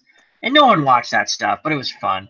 And then I did some Walking Dead stuff, and no one watched that stuff, but it was fun. I met some nice people doing that. And then you just come across people like Johnny the Wildling, who is now Johnny Indie Boots, and other people like Fandom D Saint, and so on and so forth. And then I came across a sports gaming community and simulations. I was like, this is cool. I haven't done this like card and dice since I was a kid. I met a lot of nice people through that. And I said, I can do this. This is something I can do. I'm good at with the commentary and stuff. It's fun. And I'm my own worst critic. And then just through that stuff, I met other people, and we have our little community here. And I met Devin. I met Todd, another military gamer. And I do all kinds of different things on my channel, mostly sports, but we do the Chats with Al. And the reason why we started Chats with Al, why I started it, and it's grown a little bit, and we've had fun with it, was to promote channels I like. And I would ask people what they did and what's coming up. And then we turned it into, because we had talked about it. And Devin, you just joined in the chat one time. And we had always talked about remember how we said it'd be cool to do a goofy, like, late-night talk show? And that's what we're sort of doing. Now, we still are evolving. We got to get Ken Castro to do a movie review at some point in time. We got to get the Cubs, the Bears, hopefully on it. We had a lot of fun with it, Luke. And as you see, we're going along stream. Even when people drop out because they're tired and stuff, I just enjoy interacting with all types of good people on YouTube. And that's how I end up meeting Sly and Luke with Drinks and Nose Things through other people's channels. And the cool thing, so I have to say, I think it's 2 years after my YouTube channel. I want to say my YouTube channel I created in 2015. I don't know, I'd have to look, but it's not, I didn't stream. I was just so I could be part of chats and stuff like that. And then like Phil was wicked cool. He let me be a moderator. And then it was a lot of fun. I don't even know what the hell it was at the time. And then I would call in and do goofy voices. And so Phil the Issues guy, a great channel. And from that, I just met so many nice people. And you guys have helped me get through tough times with my just things when parents get older. And, and there's a lot of nice people in the gaming community, sports gaming. There's a lot of nice people in the military community. Just the YouTube community. I think the people who show up for us are nice. They're the best. So, but I hope we answered your question. I kind of rambled because I actually get a bit choked up about it. So, and Todd's going to show us his game room, hopefully. Well, this first thing is I'm going to show you is my game table. that's now been converted to my wife's work table. Oh, but it's all of us. We all do homework. We do puzzles and stuff. But this is my first game table. Right, but you made a bigger game table now. I've seen it. I do. So this is what I was doing before I called you guys up. I was playing this new game I just bought from a local dude, Normandy, The Beginning of the End. It's a platoon level, so it's less. So these are 30 to 50 look at guys. the artwork on that. Wow, has that changed since I bought Tobruk? Oh no, this is Nicholas Scooby. He does great work. Wow, this guy's awesome. Devin's probably familiar with his work a little bit. Yeah. But he so this is platoons instead of squads. You still deal with line of sight, but your range is less. Like these guys can only fire 2 hexes. Because think of it, this is like 150 meters to 200 meters, or 2 football fields each hex, as opposed to 50 in the games we play. But anyway, I just got this. I was just whipping this out. It's actually not too hard. It's a Spanish company, like from Spain, and there are some translation issues. It's better. This is the 3rd now iteration. They did a Spanish Civil War, early 1940, World War II, and East Front. So Devin, it's called Paths to Hell. Can I interrupt you 1 second, Todd? Because please do. Drinks and Knows Things. I think he wants to know the book you showed us. What was the name of that book again? Great Battles of World War II. Okay, great. Thank you. John McDonald. Great Battles of World War II, John McDonald. You can still get it, I think. Thank you. All right, so that's that. That's all about Normandy, but we'll go downstairs now. So what attracted you to that game, the one you just picked up? I like Nicholas Scooby's art. Yeah, that looks. It's an impulse system, which Devin will be very familiar with. So meaning the Germans or whoever, operate a group, then the Americans operate a group, then the Germans, Americans, Germans, Americans. Advanced Tobruk is similar. You activate some people, then the opponent activates people. Lock and load's the same way. And that's just fun because then one person, even though I solo most of the time, one person's not waiting, and it kind of, I don't know, it's just a little bit more dynamic.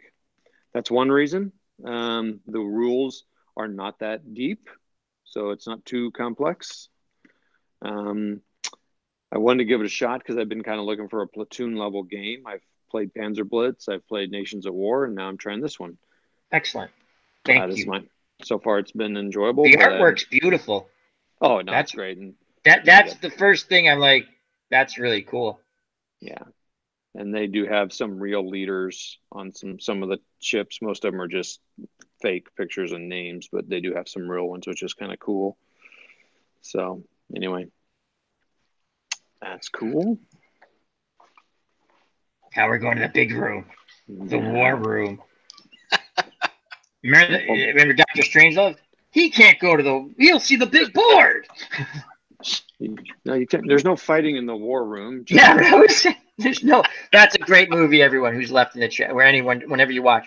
Dr. Strangelove with Peter Sellers playing 3 roles, I think. 3, at least 3. At least 3. And then George C. Scott as a member of the Pentagon. And there's no fighting. And what was it? President Mumph or something like that.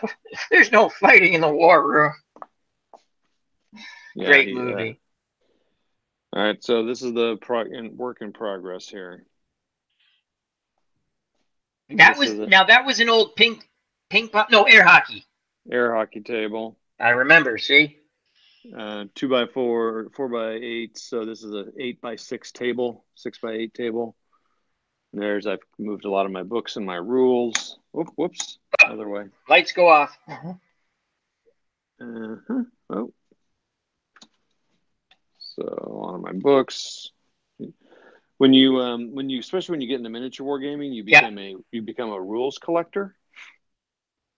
Because it's kind of interesting. Miniature gaming is an interesting thing. So when you play board games, most of the time people stick with the rules as written. Like you really want to try to get them right. But with miniature games, there's flexibility. Like people are always you rarely play a miniature game rules as written. It's such an interesting phenomenon. I mean, it's now how do you decide things if you're playing against somebody?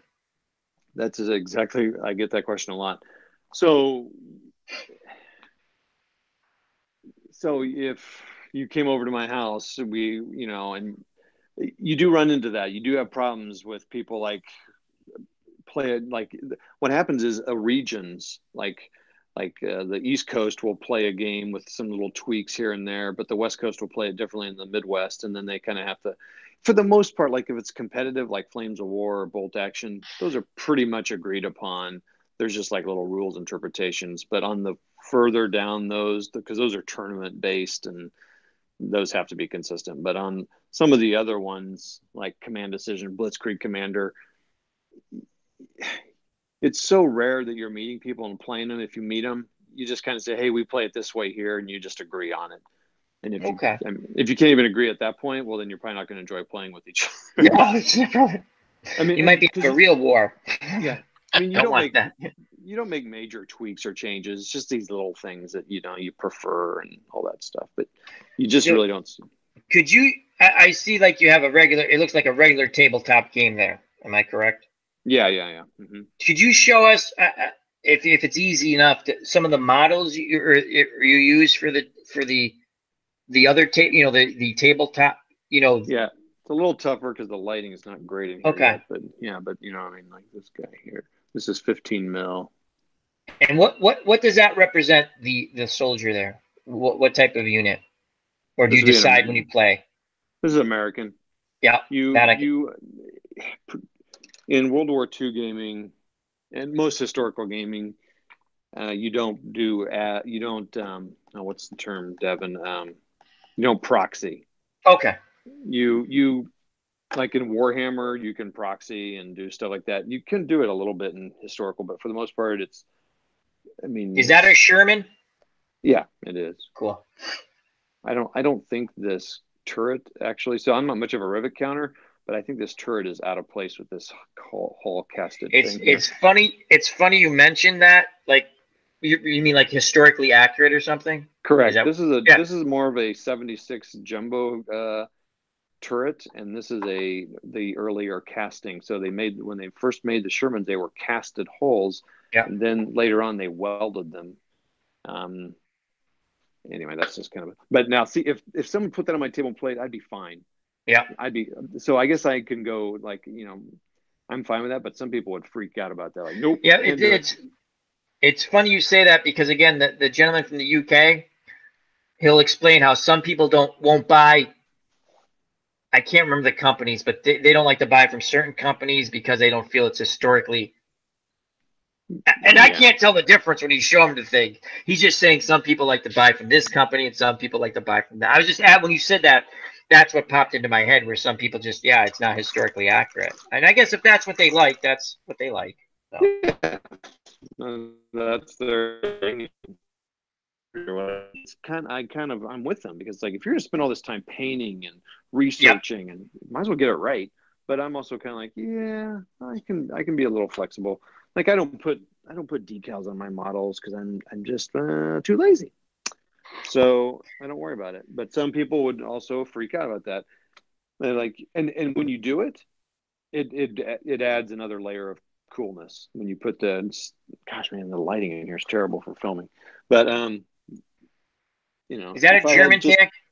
Yeah, it's a Stug. Okay, it's pretty cool. Stug 3G. Now, what is that for? What type of, is that inner city war or city warfare, or it's a anti-tank gun? Oh, so it's a tank killer. I mean, so you'll notice it has no turret. So that thing cannot turn. It has some sort of traverse, 20 degrees either side, I think. It's 12 degrees. Yeah, right. So it's pretty small. So, but it's really short. So now these are to scale, but they're not 100% to scale. So I wouldn't take this for gospel, but I don't know how I'm going to get this here with good light. Hold on. So you can see, this is pretty much to scale. Look how much taller that Sherman is than bad boy. So if that thing was behind a wall or something, you're not going to see this guy moving around where you can see this. No, it's like an ambush hunter.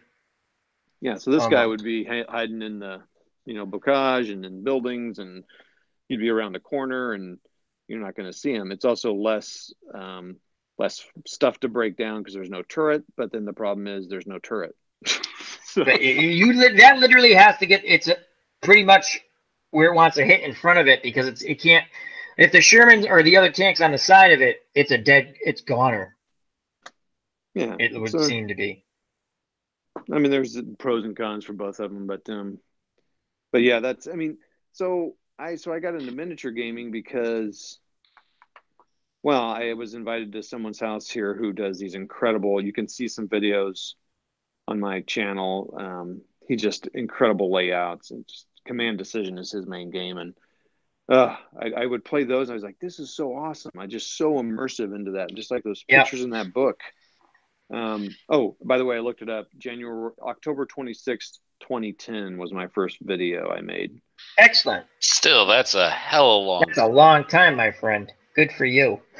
It was White Storm Rising unboxing. It was one of the first unboxings that I ever saw, because I was like, man, now they're all over the place, but it has like 4,000 views because Mark Walker put it on his page, and that boosted me up there. But that was very cool. My first video got that many views, and then the rest of them get like, I don't know, 50. So now how long does it take? Because you said it takes a long time for you to set up your scenario on the board, on the war table. Mm-hmm. How long would it take to set up a scenario? Probably if I just pardon me while I whip this out. If I just whip one, Blazing Saddles. Isn't that great? If I just whipped one out, which I have done before, just to like try to get one done and played, it still takes me a couple hours, no matter how quick I try to get it done. But if you really want to do a good job, if you really were like, there's a particular scenario you want to do, it can take months. Depending how much detail you want. Yeah, do I need to build some new troops? Do I need to paint some new troops? Do I need to build some new scenery? Do I need to kind of tweak the scenario out, or what? So that's kind of the allure for probably a lot of people who do the miniature. There's a lot more than just playing the game, and people who do that must love. Like I can get this just right, and I can get this like that, and I can paint. It's just a whole. It's like a big project that someone would really enjoy if that's your thing. There's a lot more to it. That's I tell you, when I saw you doing this, it's just fun to watch. And there's a lot to it. So I appreciate that people like yourself and other I mostly watch you and Devin when it comes to this, and some patriotic. He does and Waz, but they don't do the miniature. I haven't seen them do miniatures. So you're probably the only Alistair, but he just shows you, and once in a while he'll do. So that's pretty cool. So getting into miniature gaming got me more reading these kind of books. Tactics. This talks to you about how they would do their marching formations, and it talks about how they're formed. What is a squad? What is a platoon? What is a brigade, and all that. When I was playing just board games, I didn't have to learn that, because they give it to you in the chips or the squares, however you put it. Yeah, they spoon feed it to you, for lack of a better word.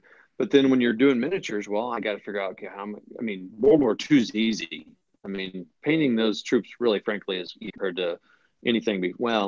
Civil War is easy. World War I is easy, but Napoleonics and earlier.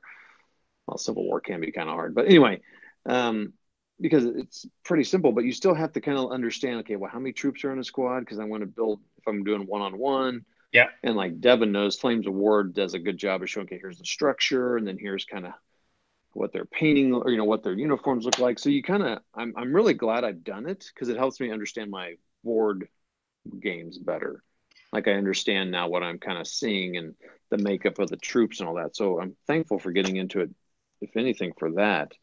But I'll tell you what, man, modeling is not my thing.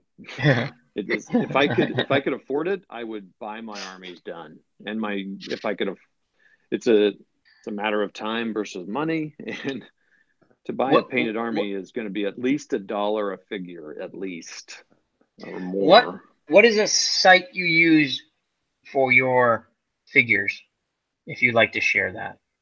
What do you mean? Like, where do I buy them? Yeah, or do you just go to a local hobby store? Or yeah, no one carries. I started out with 6mm, and I bought them straight from the manufacturer called GHQ, which is unfortunately the most expensive one, but they're awesome models. So GHQ, you can buy those at a couple stores. Alan Rockwell, he's got a good YouTube channel. He sells them. There's a great store in Chicago, Games Plus, that sells them. But the 15mm stuff, man, you can buy that. Ask Devin. You can buy that just about any. There's some hobby shops locally you can buy them, but it's all online. It's War Store. It's direct from Flames of War. Miniature Market now, which is a local St. Louis online now this retailer. is that's a closet you converted. I remember you talking about that. Oh yeah. To do your painting. Right, which I haven't done yet. Kind of got stalled out here with stuff, but this will get set up to paint. I was going to show you my 6mm, but it's kind of hard to get to. But anyway, so most of the 6mm stuff you buy straight from the manufacturer. Okay. Bacchus, GHQ, Heroics and Ross, CNC. There's a few. GHQ has been in business 40 plus years. So yeah, GHQ is the Porsche of 6mm 256 scale. Yeah, there is none better. But like Todd was saying, you're going to pay for it. Yeah. Yeah, it is, and just from the gentleman from the UK, because he's kind enough to answer my questions when I asked him. Like I said, I was like, well, it'd be cool just to have a couple of these things, just again for to me the artwork of it, and they were even the cheap ones.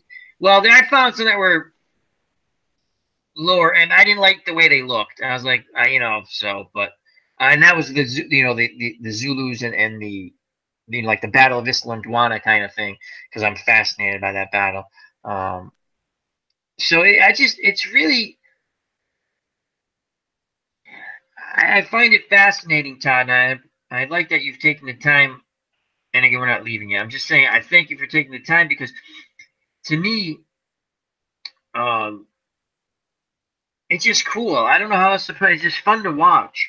And the time, that's why the time you put in. So you're right. You're putting in time. You want to play a game you like. You want to play scenarios you like, and things like that. Now, you talked about tournaments. Have either of you, regardless of whether miniatures or just any type of military gaming, have you guys played tournaments? And if so, how did you like the tournaments and stuff like that? Because that's also interesting to me. I have done lots of tournaments over the years, be it board game or miniature gaming.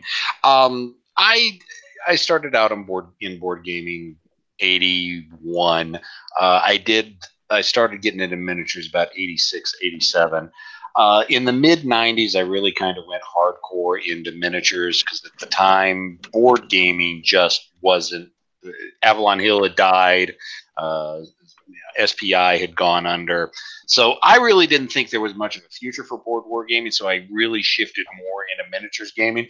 The problem is that getting into competitive miniatures wargaming brings out a side of me I don't like. Too competitive? I don't like who I turn into when I do competitive gaming. Yeah, I turn into an asshole. And it's just as simple, because I can sit there and min-max the rules with the best of them. I just don't like you. Just said something. So in competitive wargaming, you better know the rules. Oh yeah. And so a lot of it. Well, I shouldn't say. I never. So would you say a lot of it, a very important part, is the rules and not just the tactics? I would say in a lot of miniatures games, knowing the rules is more important than knowing the tactics, because the rules define the tactics you're going to use. And if you don't know the rules fully, then you can't apply the tactics fully. Now, is it done again? Oh, go ahead. Well, And you also, so that this is an extension of the rules, but you need to know about all the units in there. So you need to understand how they interact with each other. And their capabilities, right? Which is easier in a game like Bolt Action because, well, there's just fewer troops and stuff. But once you start getting to something like a 40K that's just got, it's just all made up, and you can do it starts to get pretty complex. Or I think War Machine I hear is just crazy hard. But I've never done competitive, and I never will do competitive. I'm not a competitive person, and it's hard enough for me to play face to face with a game. I mean, that's like a psychological issue I need to talk to my therapist about once I get a therapist. Well, once you come on Chat with Al a few times, you'll be fixed. Believe me. But I have never had any desire to do that. So, but when as soon as Devin earlier had said he played Flames of War, I'm like, I know how he's going to answer that question. So, Devin, did you play? Did you play like advanced squad leader tournaments, or what kind of board game tournaments? No. Mostly the board game tournaments, stuff like that. I did was up front, and really, they're not really tournaments. They were just events that were at cons, but they were for prizes. So in my mind, if you got a prize, that's a tournament. It's a competitive gaming. Yeah. And the simple fact is, I just in my younger days, I was more okay with it. But as the older I got, the more I realized I don't like being that guy. I just want to sit back, giggle, throw dice at my friends, and push little cardboard pieces around. It's gotten to the point where I don't care if I win or lose anymore. The only reason, one of the reasons I asked that, Devin and Todd, was our good friend Chris from Stratomac, Delaware. He actually did it. I want to say it was a Strat tournament, and he went and he says, I did it. I'm glad I did it, but and again, you can find the video. He goes, I won't do it again. He goes, it wasn't. I'm paraphrasing. Basically, it wasn't fun for him. He goes, those guys are going a million miles per hour, right? And he goes, I just didn't enjoy the games. Now, again, everything's different with everybody. That's why I was just curious. So one last question about tournaments, Devin. Is it, again, not knowing any type of... The only thing I know, like a gaming tournament, searching for Bobby Fischer, the movie, right? Right. Is it similar to that, where you're sitting there going, you play this person? Because the games take a long time, so I'm a little curious. Well, if you're in a regular structured tournament, I'll go off of this because ASL. My group that I used to be part of, they would do tournaments all the time. I never participated because, like I said, I don't do tournament play anymore. But they would set up, all right, this is who you're playing against for this block. And then after that game's over, this is who you're playing in this block. And then after so many blocks, it's like, all right, the winners move on to this. It's kind of like a playoffs. You start off with your regulars, then the semifinals, then the final. It was just more competitive than I was willing to do. And I played the games. Not ASL, but the other games I played competently. Flames of War, I've won, I don't know, half a dozen tournaments in the years I was playing Flames of War. But it just got to the point where it's like, I really don't. I'm a jackass when I play competitively. I don't like that. Todd and Devin, one more thing, and then. Have you, again, this is a PC game, but I saw people play it on Twitch. It was incredible to me. My friend was actually a competitive player. Company Heroes. Company Heroes, man. Have you guys played that game, and what are your thoughts on that game? Is that not something that interests you? Company Heroes, it's a real-time strategy game. Yes. And in my younger days, it's a Twitch game. You have to have fast reflexes because you're clicking all over the place. StarCraft, the original World of War, or Warcraft, Orcs versus Humans. Those real-time strategy games. It's less about actual tactics. Well, there is tactics involved, but it's more about how fast you can click. Okay. And I will play the campaign solitaire. In fact, I have campaign or Company Heroes, but I will not play against another player. I watched that on Twitch. It was insane how fast those guys. Because I was trying to learn the game, so only watching. I'm like, yeah. And my friend Chris at work, who sometimes will jump. He hasn't been in the chat in a while, but he was real good at it. And I was just curious about that. And I'm not good at it because I'm like, it takes me too long to. Those guys have played forever and they rank up. And I was just curious. It's a fun game, but like you, I played a little. I don't mind it solitaire. So. So on, I don't play any PC games, but so real quick on miniature tournaments and gaming, Yes. it is more. It's also in addition to the rules. That's any game, any tournament. It's min-maxing. So what's the most maximum army you can build and get the most efficient kills per point spent and stuff. I mean, and I do not. That is not my thing at all. But board game tournaments are not min-maxing because you can't really change that. That's more tactics and learning rules. So min-maxing, can you just, so for miniatures and min-maxing, do they give you a point saying you, like how you can create your army? Is that what that means? And you have to, like Devin a draft almost? Devin can get into this more because he's done it, but yeah, you're allowed 1,000 points or 2,000 points or 40 points, whatever arbitrary system they use. And then Devin, when he would build his army, had to get the most efficient army he could get in that 1,000 points. So that's like your budget. Yeah. Okay, that's interesting. And then that's when it gets into, okay, and this is good to know, but so I'm speaking for Devin here. You can build an army that is not historically accurate. Like you could maybe have all tanks in one infantry squad or whatever.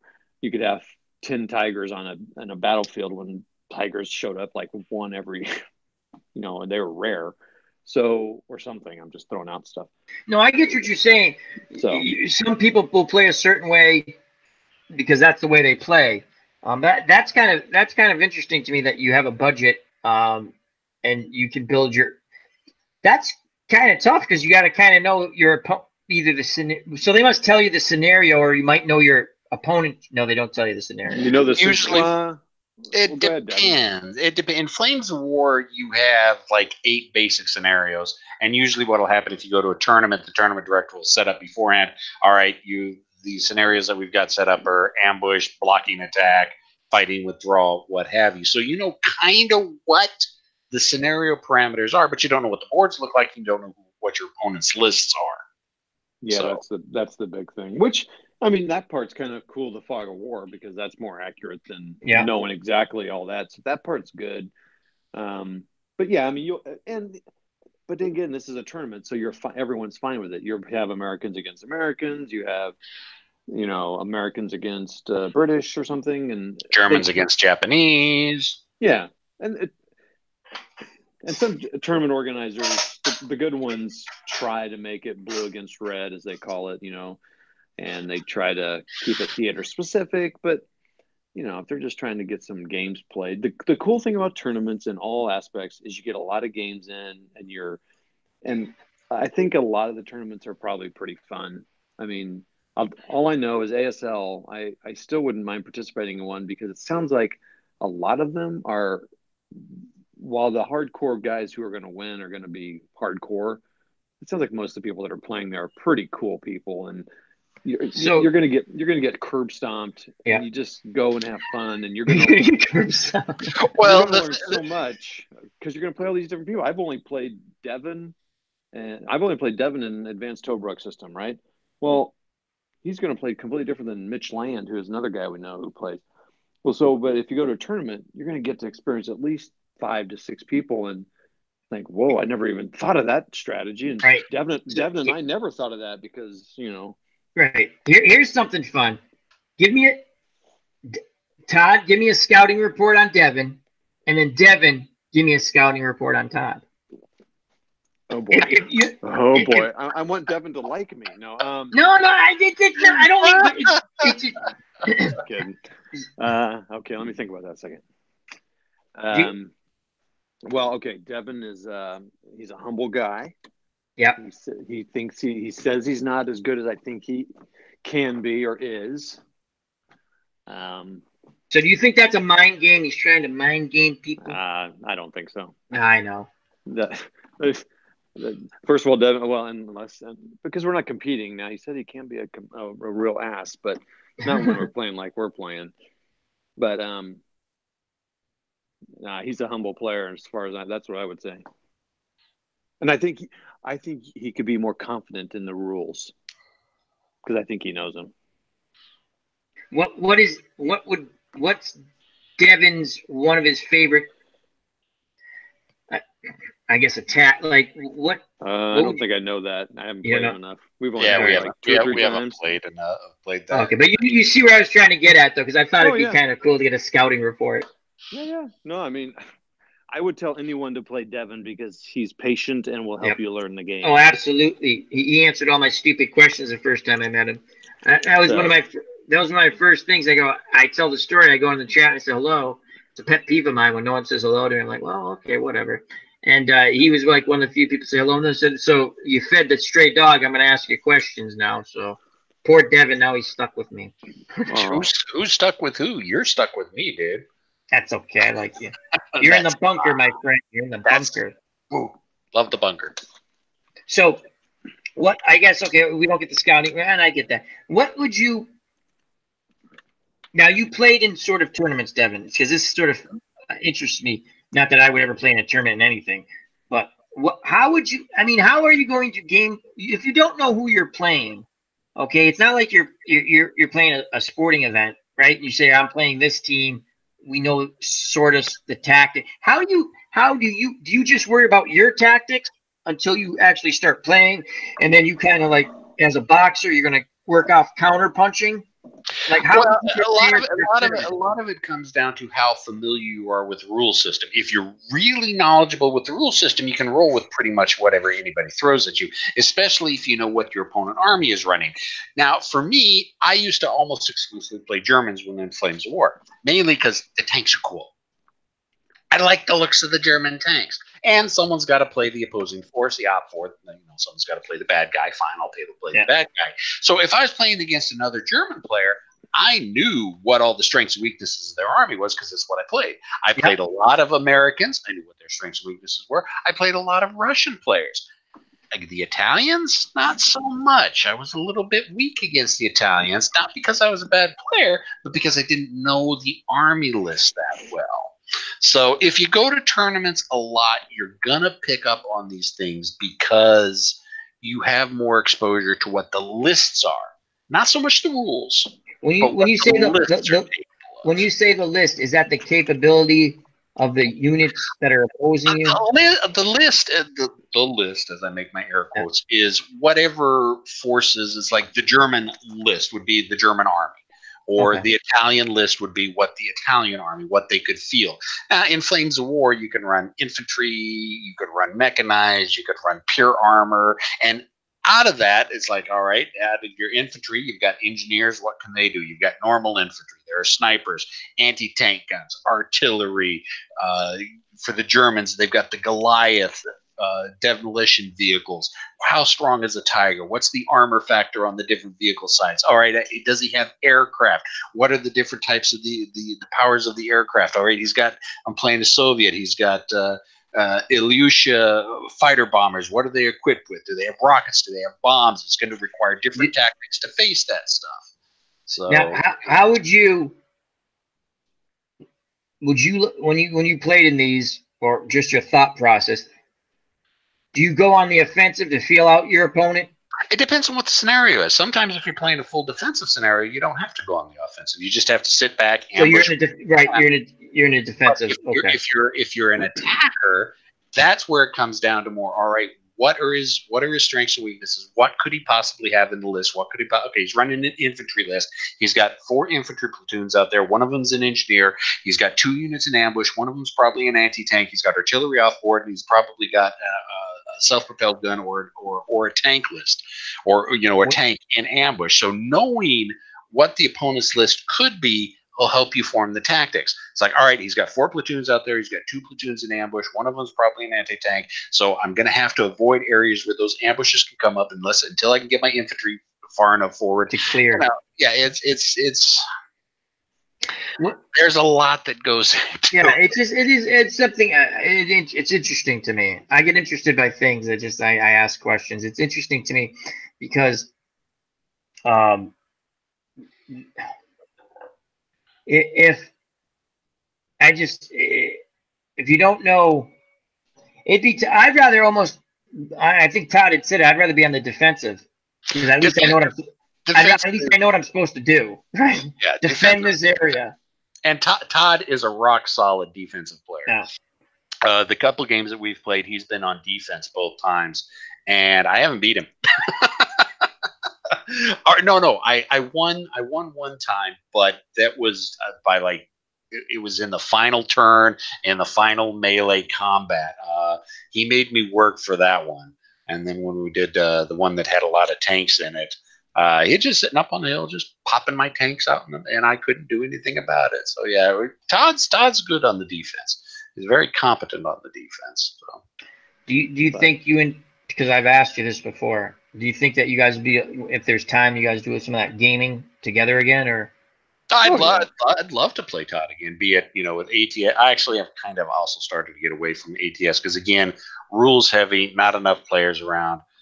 Lock and load, yeah, I'll sit down and play lock and load with them. It's been years since I played, but it's a simple enough system. So yeah, we need to. I was gonna sometime here in the next. I'm gonna say I'll say in the next 2 months. We'll try to arrange a time. Devin and I'll play lock and load. Well, you're gonna have to tell us that because I really did enjoy when you guys played against one another because then you guys are explaining stuff too, and not that I'm ever gonna play those games, but I find it fascinating. Devin has helped me find the Battle of Islandwana, which I enjoy, and the one time I streamed it, I actually won, which was hilarious because I got annihilated 3 times. I said, let's put this on the channel and watch me get annihilated, and it clicked as I was losing like the 3rd time offline. Again, strategy where I came up with my whole triangle of death scenario. Let's get them in kill zones because you just have to inflict as much. I think it's like 20-something%, and in the normal scenario, and you fend them off. And it was a fun game. I do enjoy the military strategy games. And Devin, you've been great when I ask you questions. And I'm hoping you're right with. Again, I like Order of Battle. I hope they come up with it. There's nothing wrong with Order. No, I know that. It's just game. Because I wanted to. What's the one that I downloaded? Tiller. Yeah, wow. I'm like, what? And I've said it to you before. I'm like, why can't I move this guy? It looks like I can move the guy there. It's an open hex, but it's not as easy. And I wanted to. Yeah, the thing with the Tiller games with moving, if you click on the unit, you have to hold and drag to the hex you want to move it to, or click hex by hex.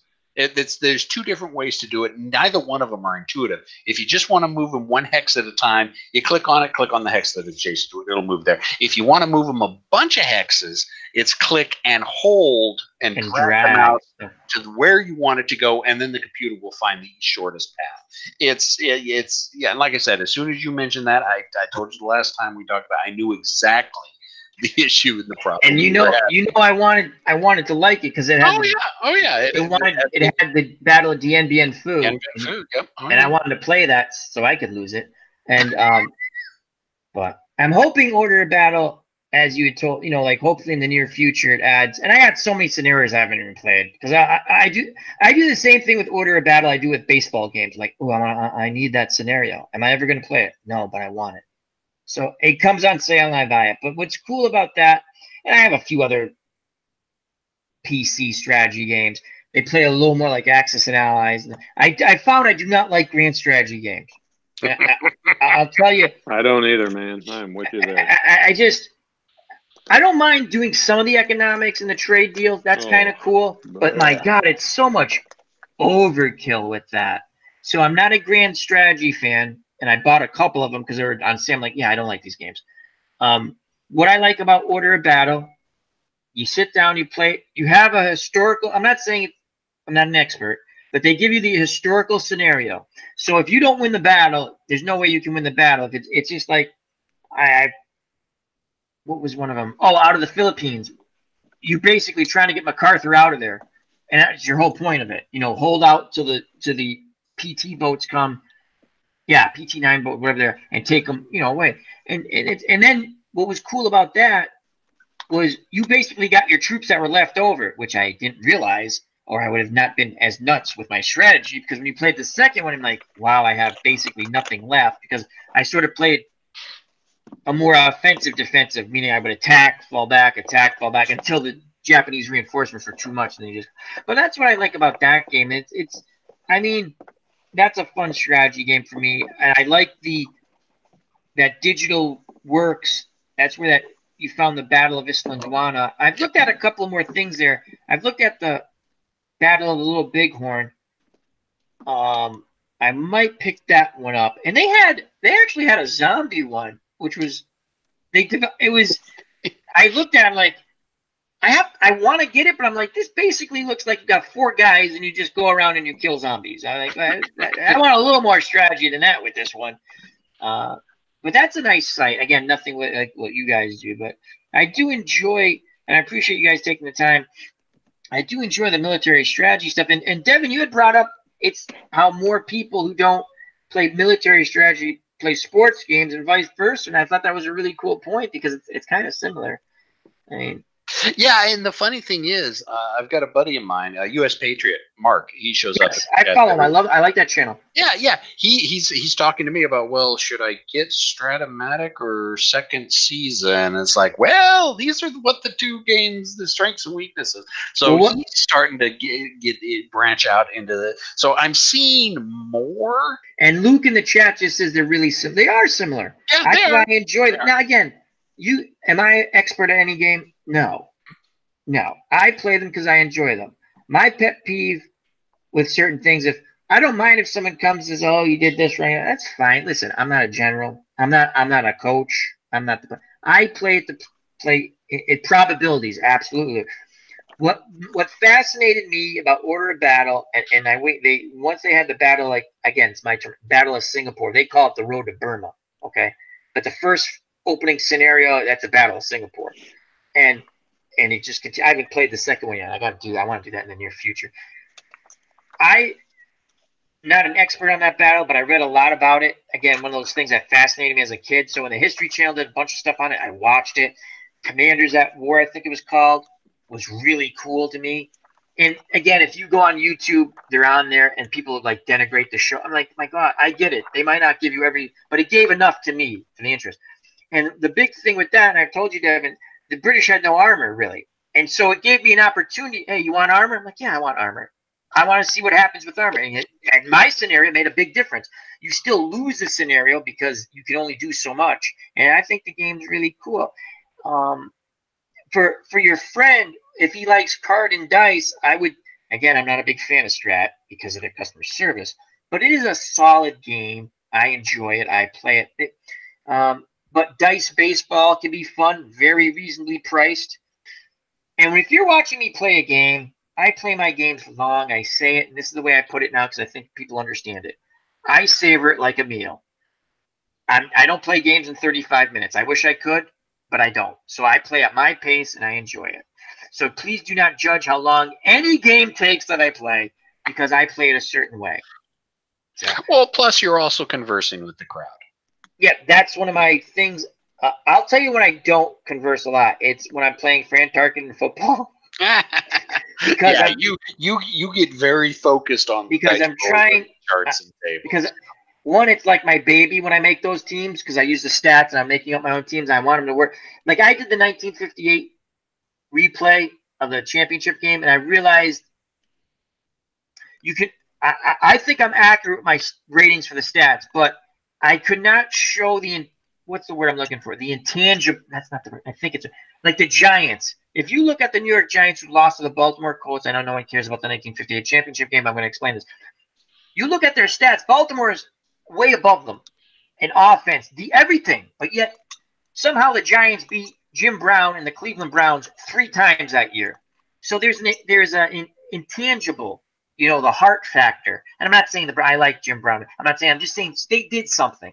And I played the first half and I'm like, I didn't capture it. And I never finished. I'm like, I'm still trying. So that's really interesting when I'm trying to develop that part of the game. But sports gaming, like for me, military game, I found a game I enjoy. And I think that's important to find like USA Patriot. He's got to find the game. The thing with Strat is there's no demo. Okay. It's a good game. I enjoy it. If he's looking card and dice, I think it's to me. But I played it since I was a kid. I got back to it, so I know it. You're invested.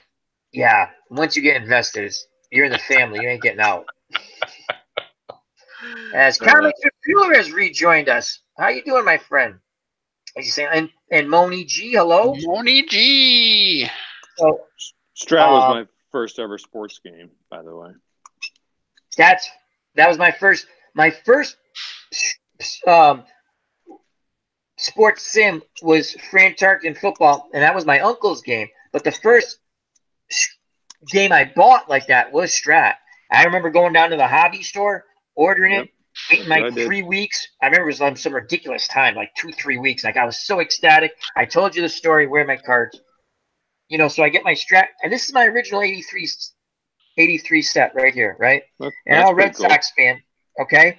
And I told it yesterday. So I open up the Red Sox, and there's a couple of players. You don't get all the full team, which pisses me off, but that's fine. When you're a kid, you just play with what you have. But again, there's Ed Urek, and that's the A's. But anyway, the top of the card. Again, I don't know if you can see it. I don't know how it got chopped off. Like 2 Reds. I'm like, really? The one team I really want. And then I told the story. My sister called them. We called them, and we sent a letter. And they were not the most pleasant people to help me as a kid. So, and it just continues on. I like the game. It's fun. Strat's a cool card and dice game. Well, the good thing with Strat is everything's on the cards. There's not a lot of charts and tables to go to. You resolve a lot of stuff right here, and that's kind of fun. It's fun if you like baseball. And then, like I said, I watched Itinerary. Todd, sorry. He did the score thing, the I score. That's cool. I mess it up still, but that's really a cool thing. So I learned from other people. I like Strat, and I'm tempted to get Soccer Blast from Play.com because I've watched people play it. I've watched Todd play it. I've watched Bleacher Bums Gaming play it. I've watched RNGIDP play it. It's a cool game. But it's more about the space, you know. That's that's kind of the only, like when you play baseball, I don't have to lay. I just need this and some charts. I don't have to lay. I mean, I use my mat that I got from All Star Lineup, which is a fun game. Different. I tell you, Craig developed that game, and just to tell you something, when you try to develop a game that's a little different, people get pissy at you. And it's not. Well, I played it. It's a fun game. You know, it might not be someone's cup of tea, but don't say there's no value to it. So, but it's interesting because, like you said, the military and the sports is very similar. So. Oh yeah, I think it's. I mean, you have an army, you have a team, you have strategy. How do you deploy that team and that army? I mean, it's the same. Now, what's your favorite sports game, Todd? Do you like because you played a couple of different soccer games. You played the one with your son.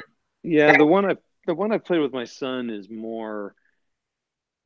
It's more of a dice game because you don't have any stats on the players. Yep. I mean, it's fun. I mean, I've seen that game before, actually. He and I've had some great things, and we added some little, like we made it so there were a couple players with stats, like we made one Neymar or something. But but Soccer Blast was fun. It's Soccer Blast to me is really a solo game. I mean, I can see that, which is fine because that's the way I play it, and that's the way you look like you'd play it. But I mean, I guess I would have to go with Strat just because it's the one I play, and and like Devin said, it's right there. It's pretty compact. I know it. I'm not going to invest a lot of money into sports games, so I'm probably going to stick with that. I'm good with what I have because I did think about the one you just talked about, All-Star Baseball. I think is that the one with the. Yeah, and you can get a demo and try it. Again, that plays the game differently.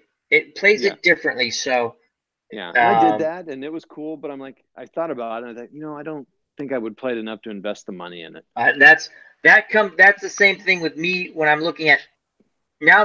That's me now, Todd and Devin, with actually just like video games. Like right.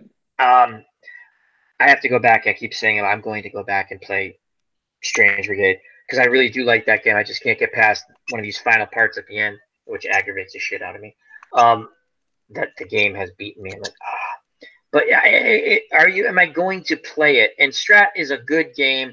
What is one of your favorite? Because you like Strat. What is one of your favorite baseball moments, memories, whether as a kid or an adult? What's your favorite team? Is it Seattle?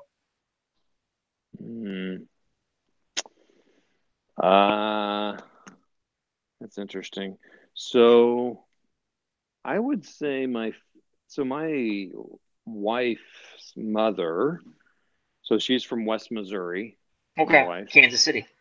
So Kansas City was their Louis. team. Yeah. Well, Kansas City was their team. That was their like an hour and a half from from Kansas City.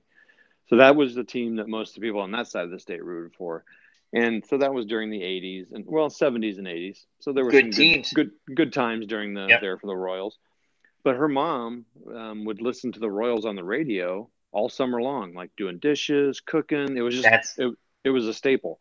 Yeah, so absolutely. When we got married, we did that. So when we lived in Lawrence, Kansas, we listened to the Royals games. When we moved to Florida, we listened to the Marlins games, or probably the Braves if you could catch them. And then when we moved back to Kansas, it was back to Kansas. Then we moved to California. It was the teams there. And when we moved to St. Louis, fortunately, St. Louis is a great baseball team because I think they've won 2 World Series since we've been here, which is, I told my son, I'm like, this is really rare as much as these guys go. But I would say just having it on the radio in the background is a thing. Now it's her thing. It's my wife's thing. She knows the card. She's more of a sports person than I am. So it's funny. I do the same. I think it's a great background. I love to have baseball on. It's just relaxing to me. I yell at comforting. Yes, it's like a friend. I always said my mom passed away and stuff, and my dad's health, but it was like you always had that. It's like that. Who said it? I don't know if it was a movie. It's that friend that's there, right, for the whole summer into the fall, and baseball is just a beautiful thing. It's just to me, I've always enjoyed baseball. So that's really cool. Thank you for sharing that. That's awesome. Yeah. I know what Devins is. He's a big Broncos fan. 1977 Orange Crush. I tried to win that Super Bowl for you, Devin. I appreciate that. I came pretty close. What happens to me in the fourth quarter? I fall apart all the time. Well, and Action PC hates you. I'm not lying about that. You've watched games now, right? I'm not lying. Oh, I have to correct something I said.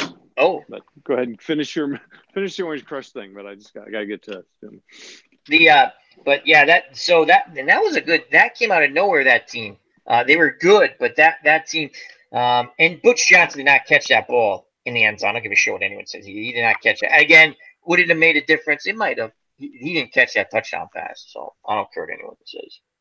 As you can tell, I'm not a Cowboys fan. No, neither am I. Cowboys and Chiefs, those are the 2 teams I probably hate the most. Really, the Chiefs? Yep. Oh, Chiefs and Broncos have been at each other's. NFC. I'm sorry, AFC West. I'm sorry, you're right. West. Yep.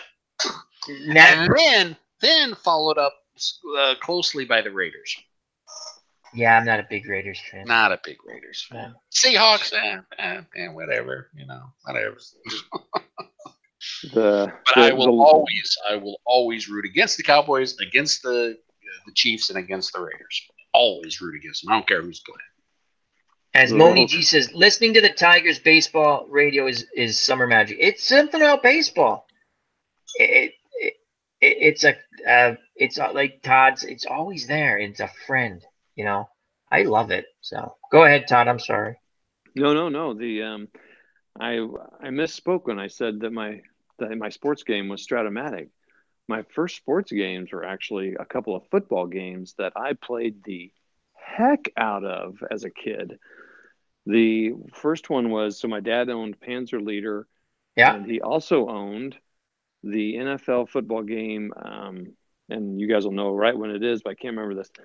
It had this black thing, and had this little spring that you flicked the ball, and the ball would bounce back and forth and stop on the card. Oh my gosh, I've looked it up on Board Game Geek before. But you would slide these cards, like I'd have the offense and the defense, and the defense would sit over the offense and reveal certain sets of numbers, and then you'd flick this football, and if you're on the right side of the field, it would be this yardage. And so you're all hoping that the spring was good. I'm unfamiliar. That sounds cool. I gotta look that up. So that's interesting. So, okay, was that stat driven or just strategy driven? It just was. Let me think here. Did they have separate teams? I think they. I'd have to look that up. I'm not sure they had separate teams, but they might have. I think they just had plays. You just brought up some memories. Now that you said that, they had these. I think they still have them, like these little wood board games, right? They're like maybe the size of this folder, or some, and they're pegs, and you would buy dice. The dice came with it, and you'd roll like first and and they had baseball and basketball. I had that one too. Those were fun. You know what? Those are my first. Actually, now because it just clicked. Those were my first, and I would play the living bejesus out of those games. Mattel little handheld football games are always fun to play. Yeah, hold on. That's cool. I'm looking this up on the Board Game Geek here. Hold on, real quick. Yeah, no problem. That was that's funny. I've not heard that. I saw NFL Strategy. Yeah, that's it. NFL Strategy by. So go to Board Game Geek and type in NFL space strategy. Do you guys remember a game? It's when VCRs sort of first came out with everybody. I know they were out for a while, but I know where you're going with it. You played the game, and my friend had it, and then you play, and you put the VCR tape in as you're playing the game, and certain plays would come up and they go to the VCR, and they would show you a highlight, like if it was a touchdown, interception, or something. I don't remember. That was pretty fun to play. Now, my friend had the Monday Night Football game that had little records. I remember that. Yeah. Okay, so go check it out. This was by Tudor Games. Okay. It was just plays. So like under key double against the 48 toss sweep, run against kick pass. Pure strategy. NFL Strategy, the ultimate game of football. 40 offensive plays versus 12 defensive. I don't know why they couldn't have put teams in here. But I played that thing, and I had seasons I'd set up. I'd made up my own teams. I made up my own logos. That's cool. And this little thing is cool because when you pull the timer out, it would pull the timer out. And then the other one I played was by 3M. And I played that like crazy too. So let's just go back and look at football here. Baseball and football are two fun simulations to play. Basketball's kind of tough. I never got. I bought the Strat game. I didn't like it. I think it would be hard. But they've all improved. It's amazing to me. I'm a big action PC person, and they're fun games. And I think that's to me the best football game out there for PC is action PC. It gives you enough visual for me, and also Second and 10 is a very nice game, and there's enough eye candy. Now the players don't move.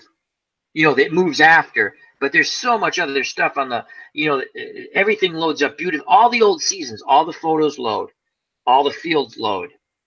It's like it's unbelievable. So, and it's relaxing to me to get beat by a computer. I get like, really, That's funny. The other one is Thinking Man's either Thinking Man's Football or Pro Football, but it's a 3M game, and it was one of their Dry Erase Inc. Dry Erase or. So look up Pro Football or Thinking Man's Football.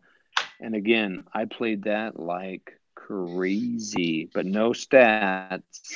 Yeah, it's strategy driven. And it was, you kind of chose plays. But again, I set up seasons. I set up teams. I've kind of been looking for football's a little tougher. I like strat because actually all sports are a little tough like this because it takes a little bit of prep to get a sports game going. I mean, it takes a little time of prep. I just don't know it as well as I do. Like you have to choose your players and do all that stuff. I'll tell you the one thing: if you like the card and dice and about the prep, some of like Strat, the PC, you're basically playing card and dice, except it's on the PC. Now that being said, there's something really cool that brought me back to this. It's just fun. I guess I don't know if it's nostalgia. It probably is. It's just fun. No, I like being. I don't mind doing Vassal, but I like playing with the stuff. Yeah, you're right. It's just something about it, and I play all different kinds. Well, it's 3:04 a.m. here. The coffee is out, gentlemen. I have enjoyed this.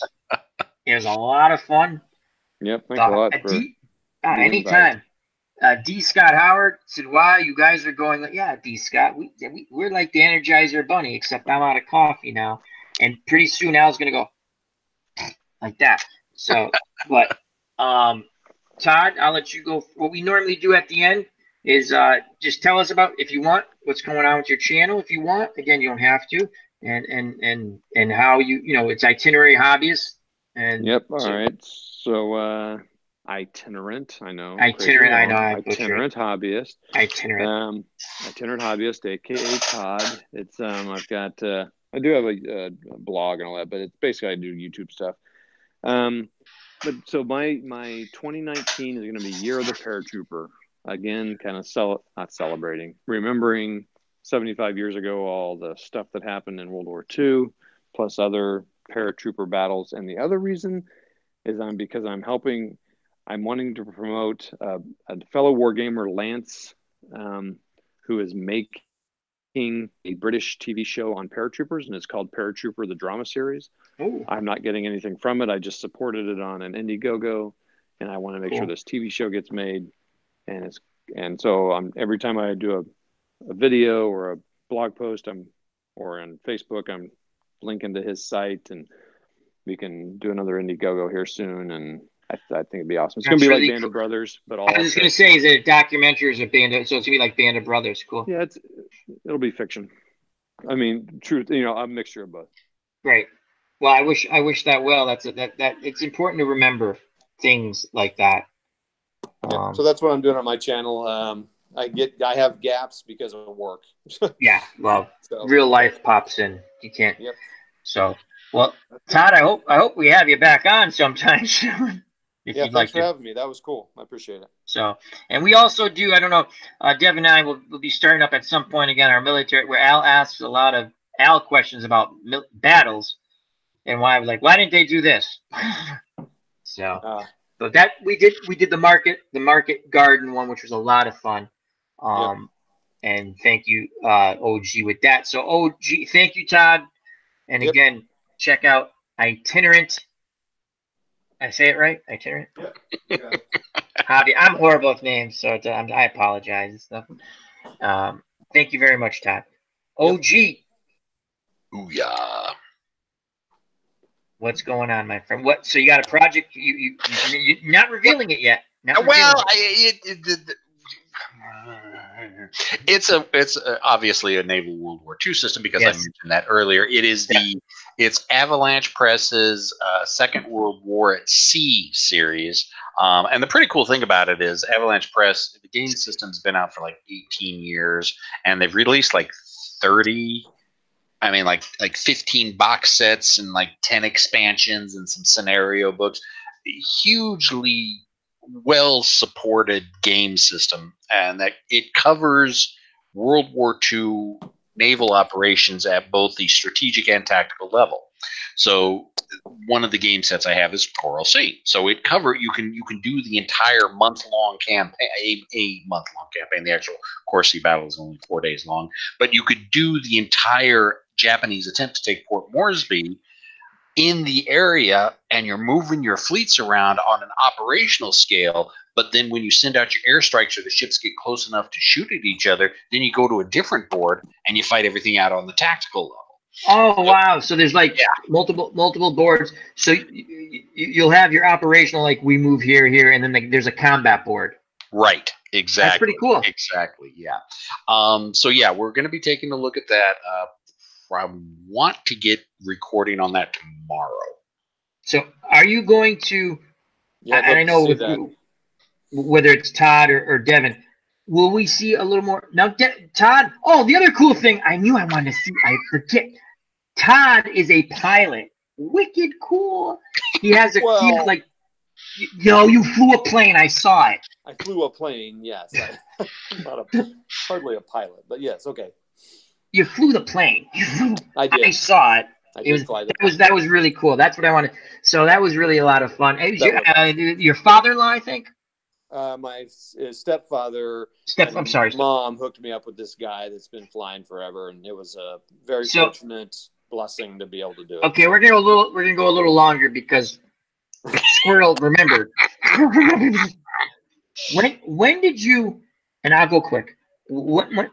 Good luck with that, right? What? I mean, me. I'm petrified. Something I wouldn't do, but to me, it's impressive. What? When did you decide? Like, I want to fly. Was when you were? It's really cool. Check out the videos he has. I want to say 2. I think there's 2 I watched. Just one. One. Okay. So, you sure was there an earlier one? Oh, just one. He says there's one. Maybe I watched it twice because I liked it. I don't know. So, when you're raised in Wichita, Kansas, it's the air capital of the world because we have Cessna, Learjet, and Beech, and Boeing had a plant there. So every airplane manufacturer had some sort of touch there. So you saw planes all the time. I was a plane freak as a kid. And so I was going to get into the business and I was going to do it as a career. I did get my pilot's license, my private license while I was in college. And so I did get that, and I'm proud and glad I got that. But I ultimately figured out, and now 25 years later, I think it was one of the best decisions I ever made, decided, I don't think this business is for me. That's another conversation for another day. And so that's that. So there's been many years since I've flown, and I've had a couple opportunities since then to go up like that, and this was one of them. And so I was like, yes, I will take this opportunity, though I was nervous because it's been many, many years. But the guy, I mean, I wasn't up there by myself, so no, but it was really cool. Yeah, it was really cool. I mean, I was flying it. I had full control of the plane, so it was. Yeah, it's funny because whatever Devin said, right, when the combat thing, and all of a sudden something clicked. Yeah, I want to ask you about that because that was really cool to me. And well, it was hats off to you. I mean, it was a World War II trainer. It humbled me to think that a World War II guy or gal, probably mostly a guy, but whatever, learned how to fly in that plane that I was flying in, and they could have gone then into an actual fighter plane. I was just like, it was mind-boggling thinking that someone had sat in that chair, some young 18-year-old, to go off to war. And then it just got me thinking, like, I can't imagine flying this in an aggressive, offensive, and defensive manner. You know what I mean? Like, trying to keep that. Oh my gosh! So, how did it handle? It was pretty smooth. I mean, it was good. I mean, I wasn't doing anything crazy, but it was very smooth. Because from the video, you were enjoying yourself. So. Oh my gosh, dude! My face hurt because I smiled so much. My face hurt and my stomach hurt. My face hurt because I was smiling so much, and my stomach had been in knots before because I was nervous about it because it had been a long time, and I didn't know what this guy. I'd never flown with this guy, so I didn't know if this guy was going to do loopy loops on me or what. But so anyway, and Moni says that's so cool. It is. It was amazing. And so I was able to catch a little bit of video of it too. So yeah, it's on his channel. Check it out. And you might have to, I don't know how long ago, so you might have to search for it, but still it's there. It was really, it starts off with the airport, right, where the plane is. It's an airport. And then it's really cool. And they go up and it's fun. So. Well, it's kind of fun because my mom was filming and I got to actually get her footage. So I got my footage in the plane and her footage outside of the plane. So that was kind of cool during the it was, I was wondering how you did that. Yeah. Now I know. Yep. But now you know the secret. It was cool. But Devin, I'm excited about that World at Sea because I've kind of wanted a naval game, more tactical. I've done some miniature one, but I'll be interested to see what. Oh yeah, like I said, within the next couple days, I will have a video up. The funny thing is, I can't find anybody else that's done any gameplay or review videos on it. I've found a couple unboxings, but they were in Italian. So, which is really odd for a game system that's been around 18 plus years. So, now, yeah. Cool. Todd does do some live streaming. You tend to do more recordings. Now, so that's cool, but now, when are you going to do some wrestling? Me or Todd? No, I'm not wrestling. I'm not doing that. You did, OG. February 14th is going to be the next Valentine's Day. Okay, so everyone check that out. Yep. That's a fun time, and hopefully he does it live because that was a lot of fun. Yeah, I will more than likely do it live just because it's it's. And like do we have our official pay-per-view name yet? No, I'm just kidding. I'm still working on it. I'm trying to come up with a couple different things that could work for a for Valentine's. I mean, yeah, I could try to do a bra and panties match. I can do the lingerie. I'm in. But I'm still trying to figure out how to work the mechanics of that in the constraints of the rule system. I'll come up with something. You're a great storyteller with that. Yeah, anyway, so we're looking forward. I think everyone's going to look forward to the naval game. Now, how are you? Is it going to go in like how many segments is that going to go? Okay. The first video is going to be looking at the 3 box sets I have, the components, what's in it. I'll go over a little bit of gameplay, how it flows, what I like about it, and then what I don't like about it. Yeah. Okay. Problems I have with it. So it's kind of going to be an overview. Then the second video, I may just do a quick tactical battle just to show you how the combat works on the tactical board, and a part of me would really like to do one of the operations. I may do one of the smaller operations because, like I said, you can do month-long campaigns, and there's 6 turns per day, and if you're doing 30 days, that's 180 turns, not including the fights that you're going to do on the battle board. But there are smaller 4 or 5 day operations, so I'm going to have to look through what I have. Because I've got 3 box sets. I've got Coral Sea, Eastern Fleet, and SOPAC. And SOPAC, I will probably be doing SOPAC because that's Guadalcanal. The actions around Guadalcanal, and there's a lot of operations in there, and some of them are only 4 or 5 days long. Where was when they had the battle of where the U.S. basically threw all these ships that had no chance of winning, and it was just it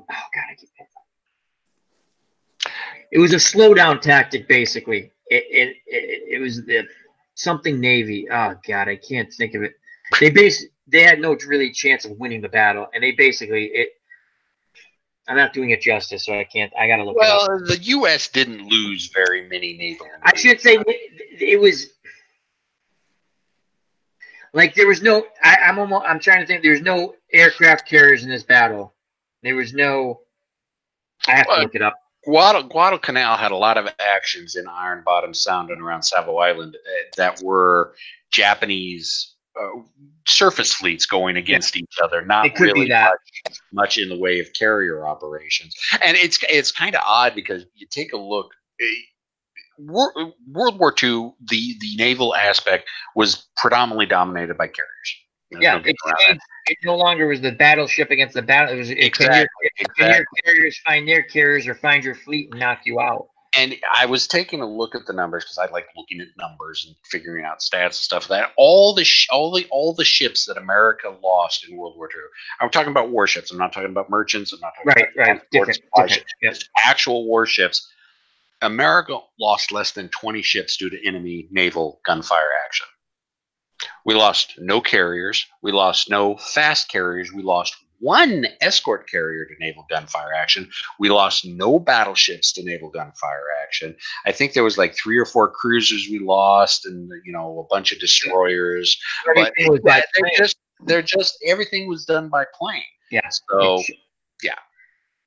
So, well, gentlemen, now for real, we're gonna sign off, and thank you to everyone who was in the chat. There's so many people. We had a lot of fun, and again, it changed. We went from one thing to another, and when Todd came in, it's something I've been wanting to do.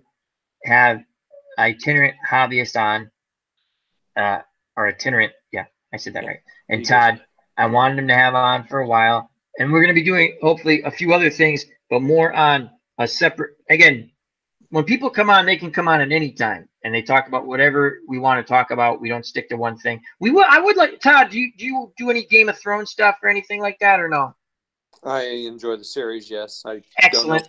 I don't know much detail, but yeah, that's all right. Neither do I. I just I don't like the Starks. That's all you need to know.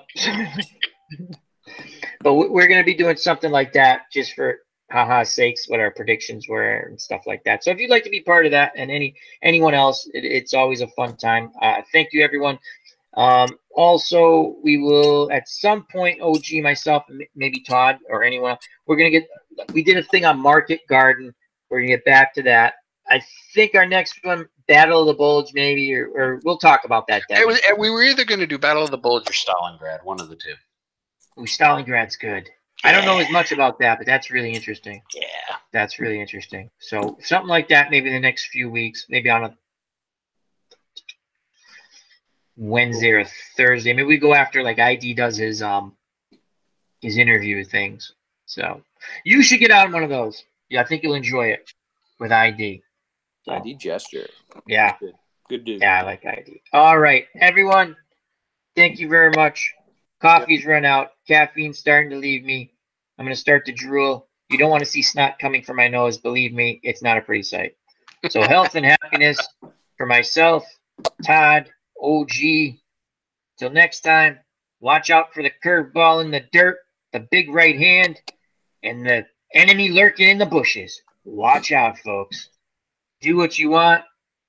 Always give a hug and kiss to those you love. And you know what's coming, folks. Peace!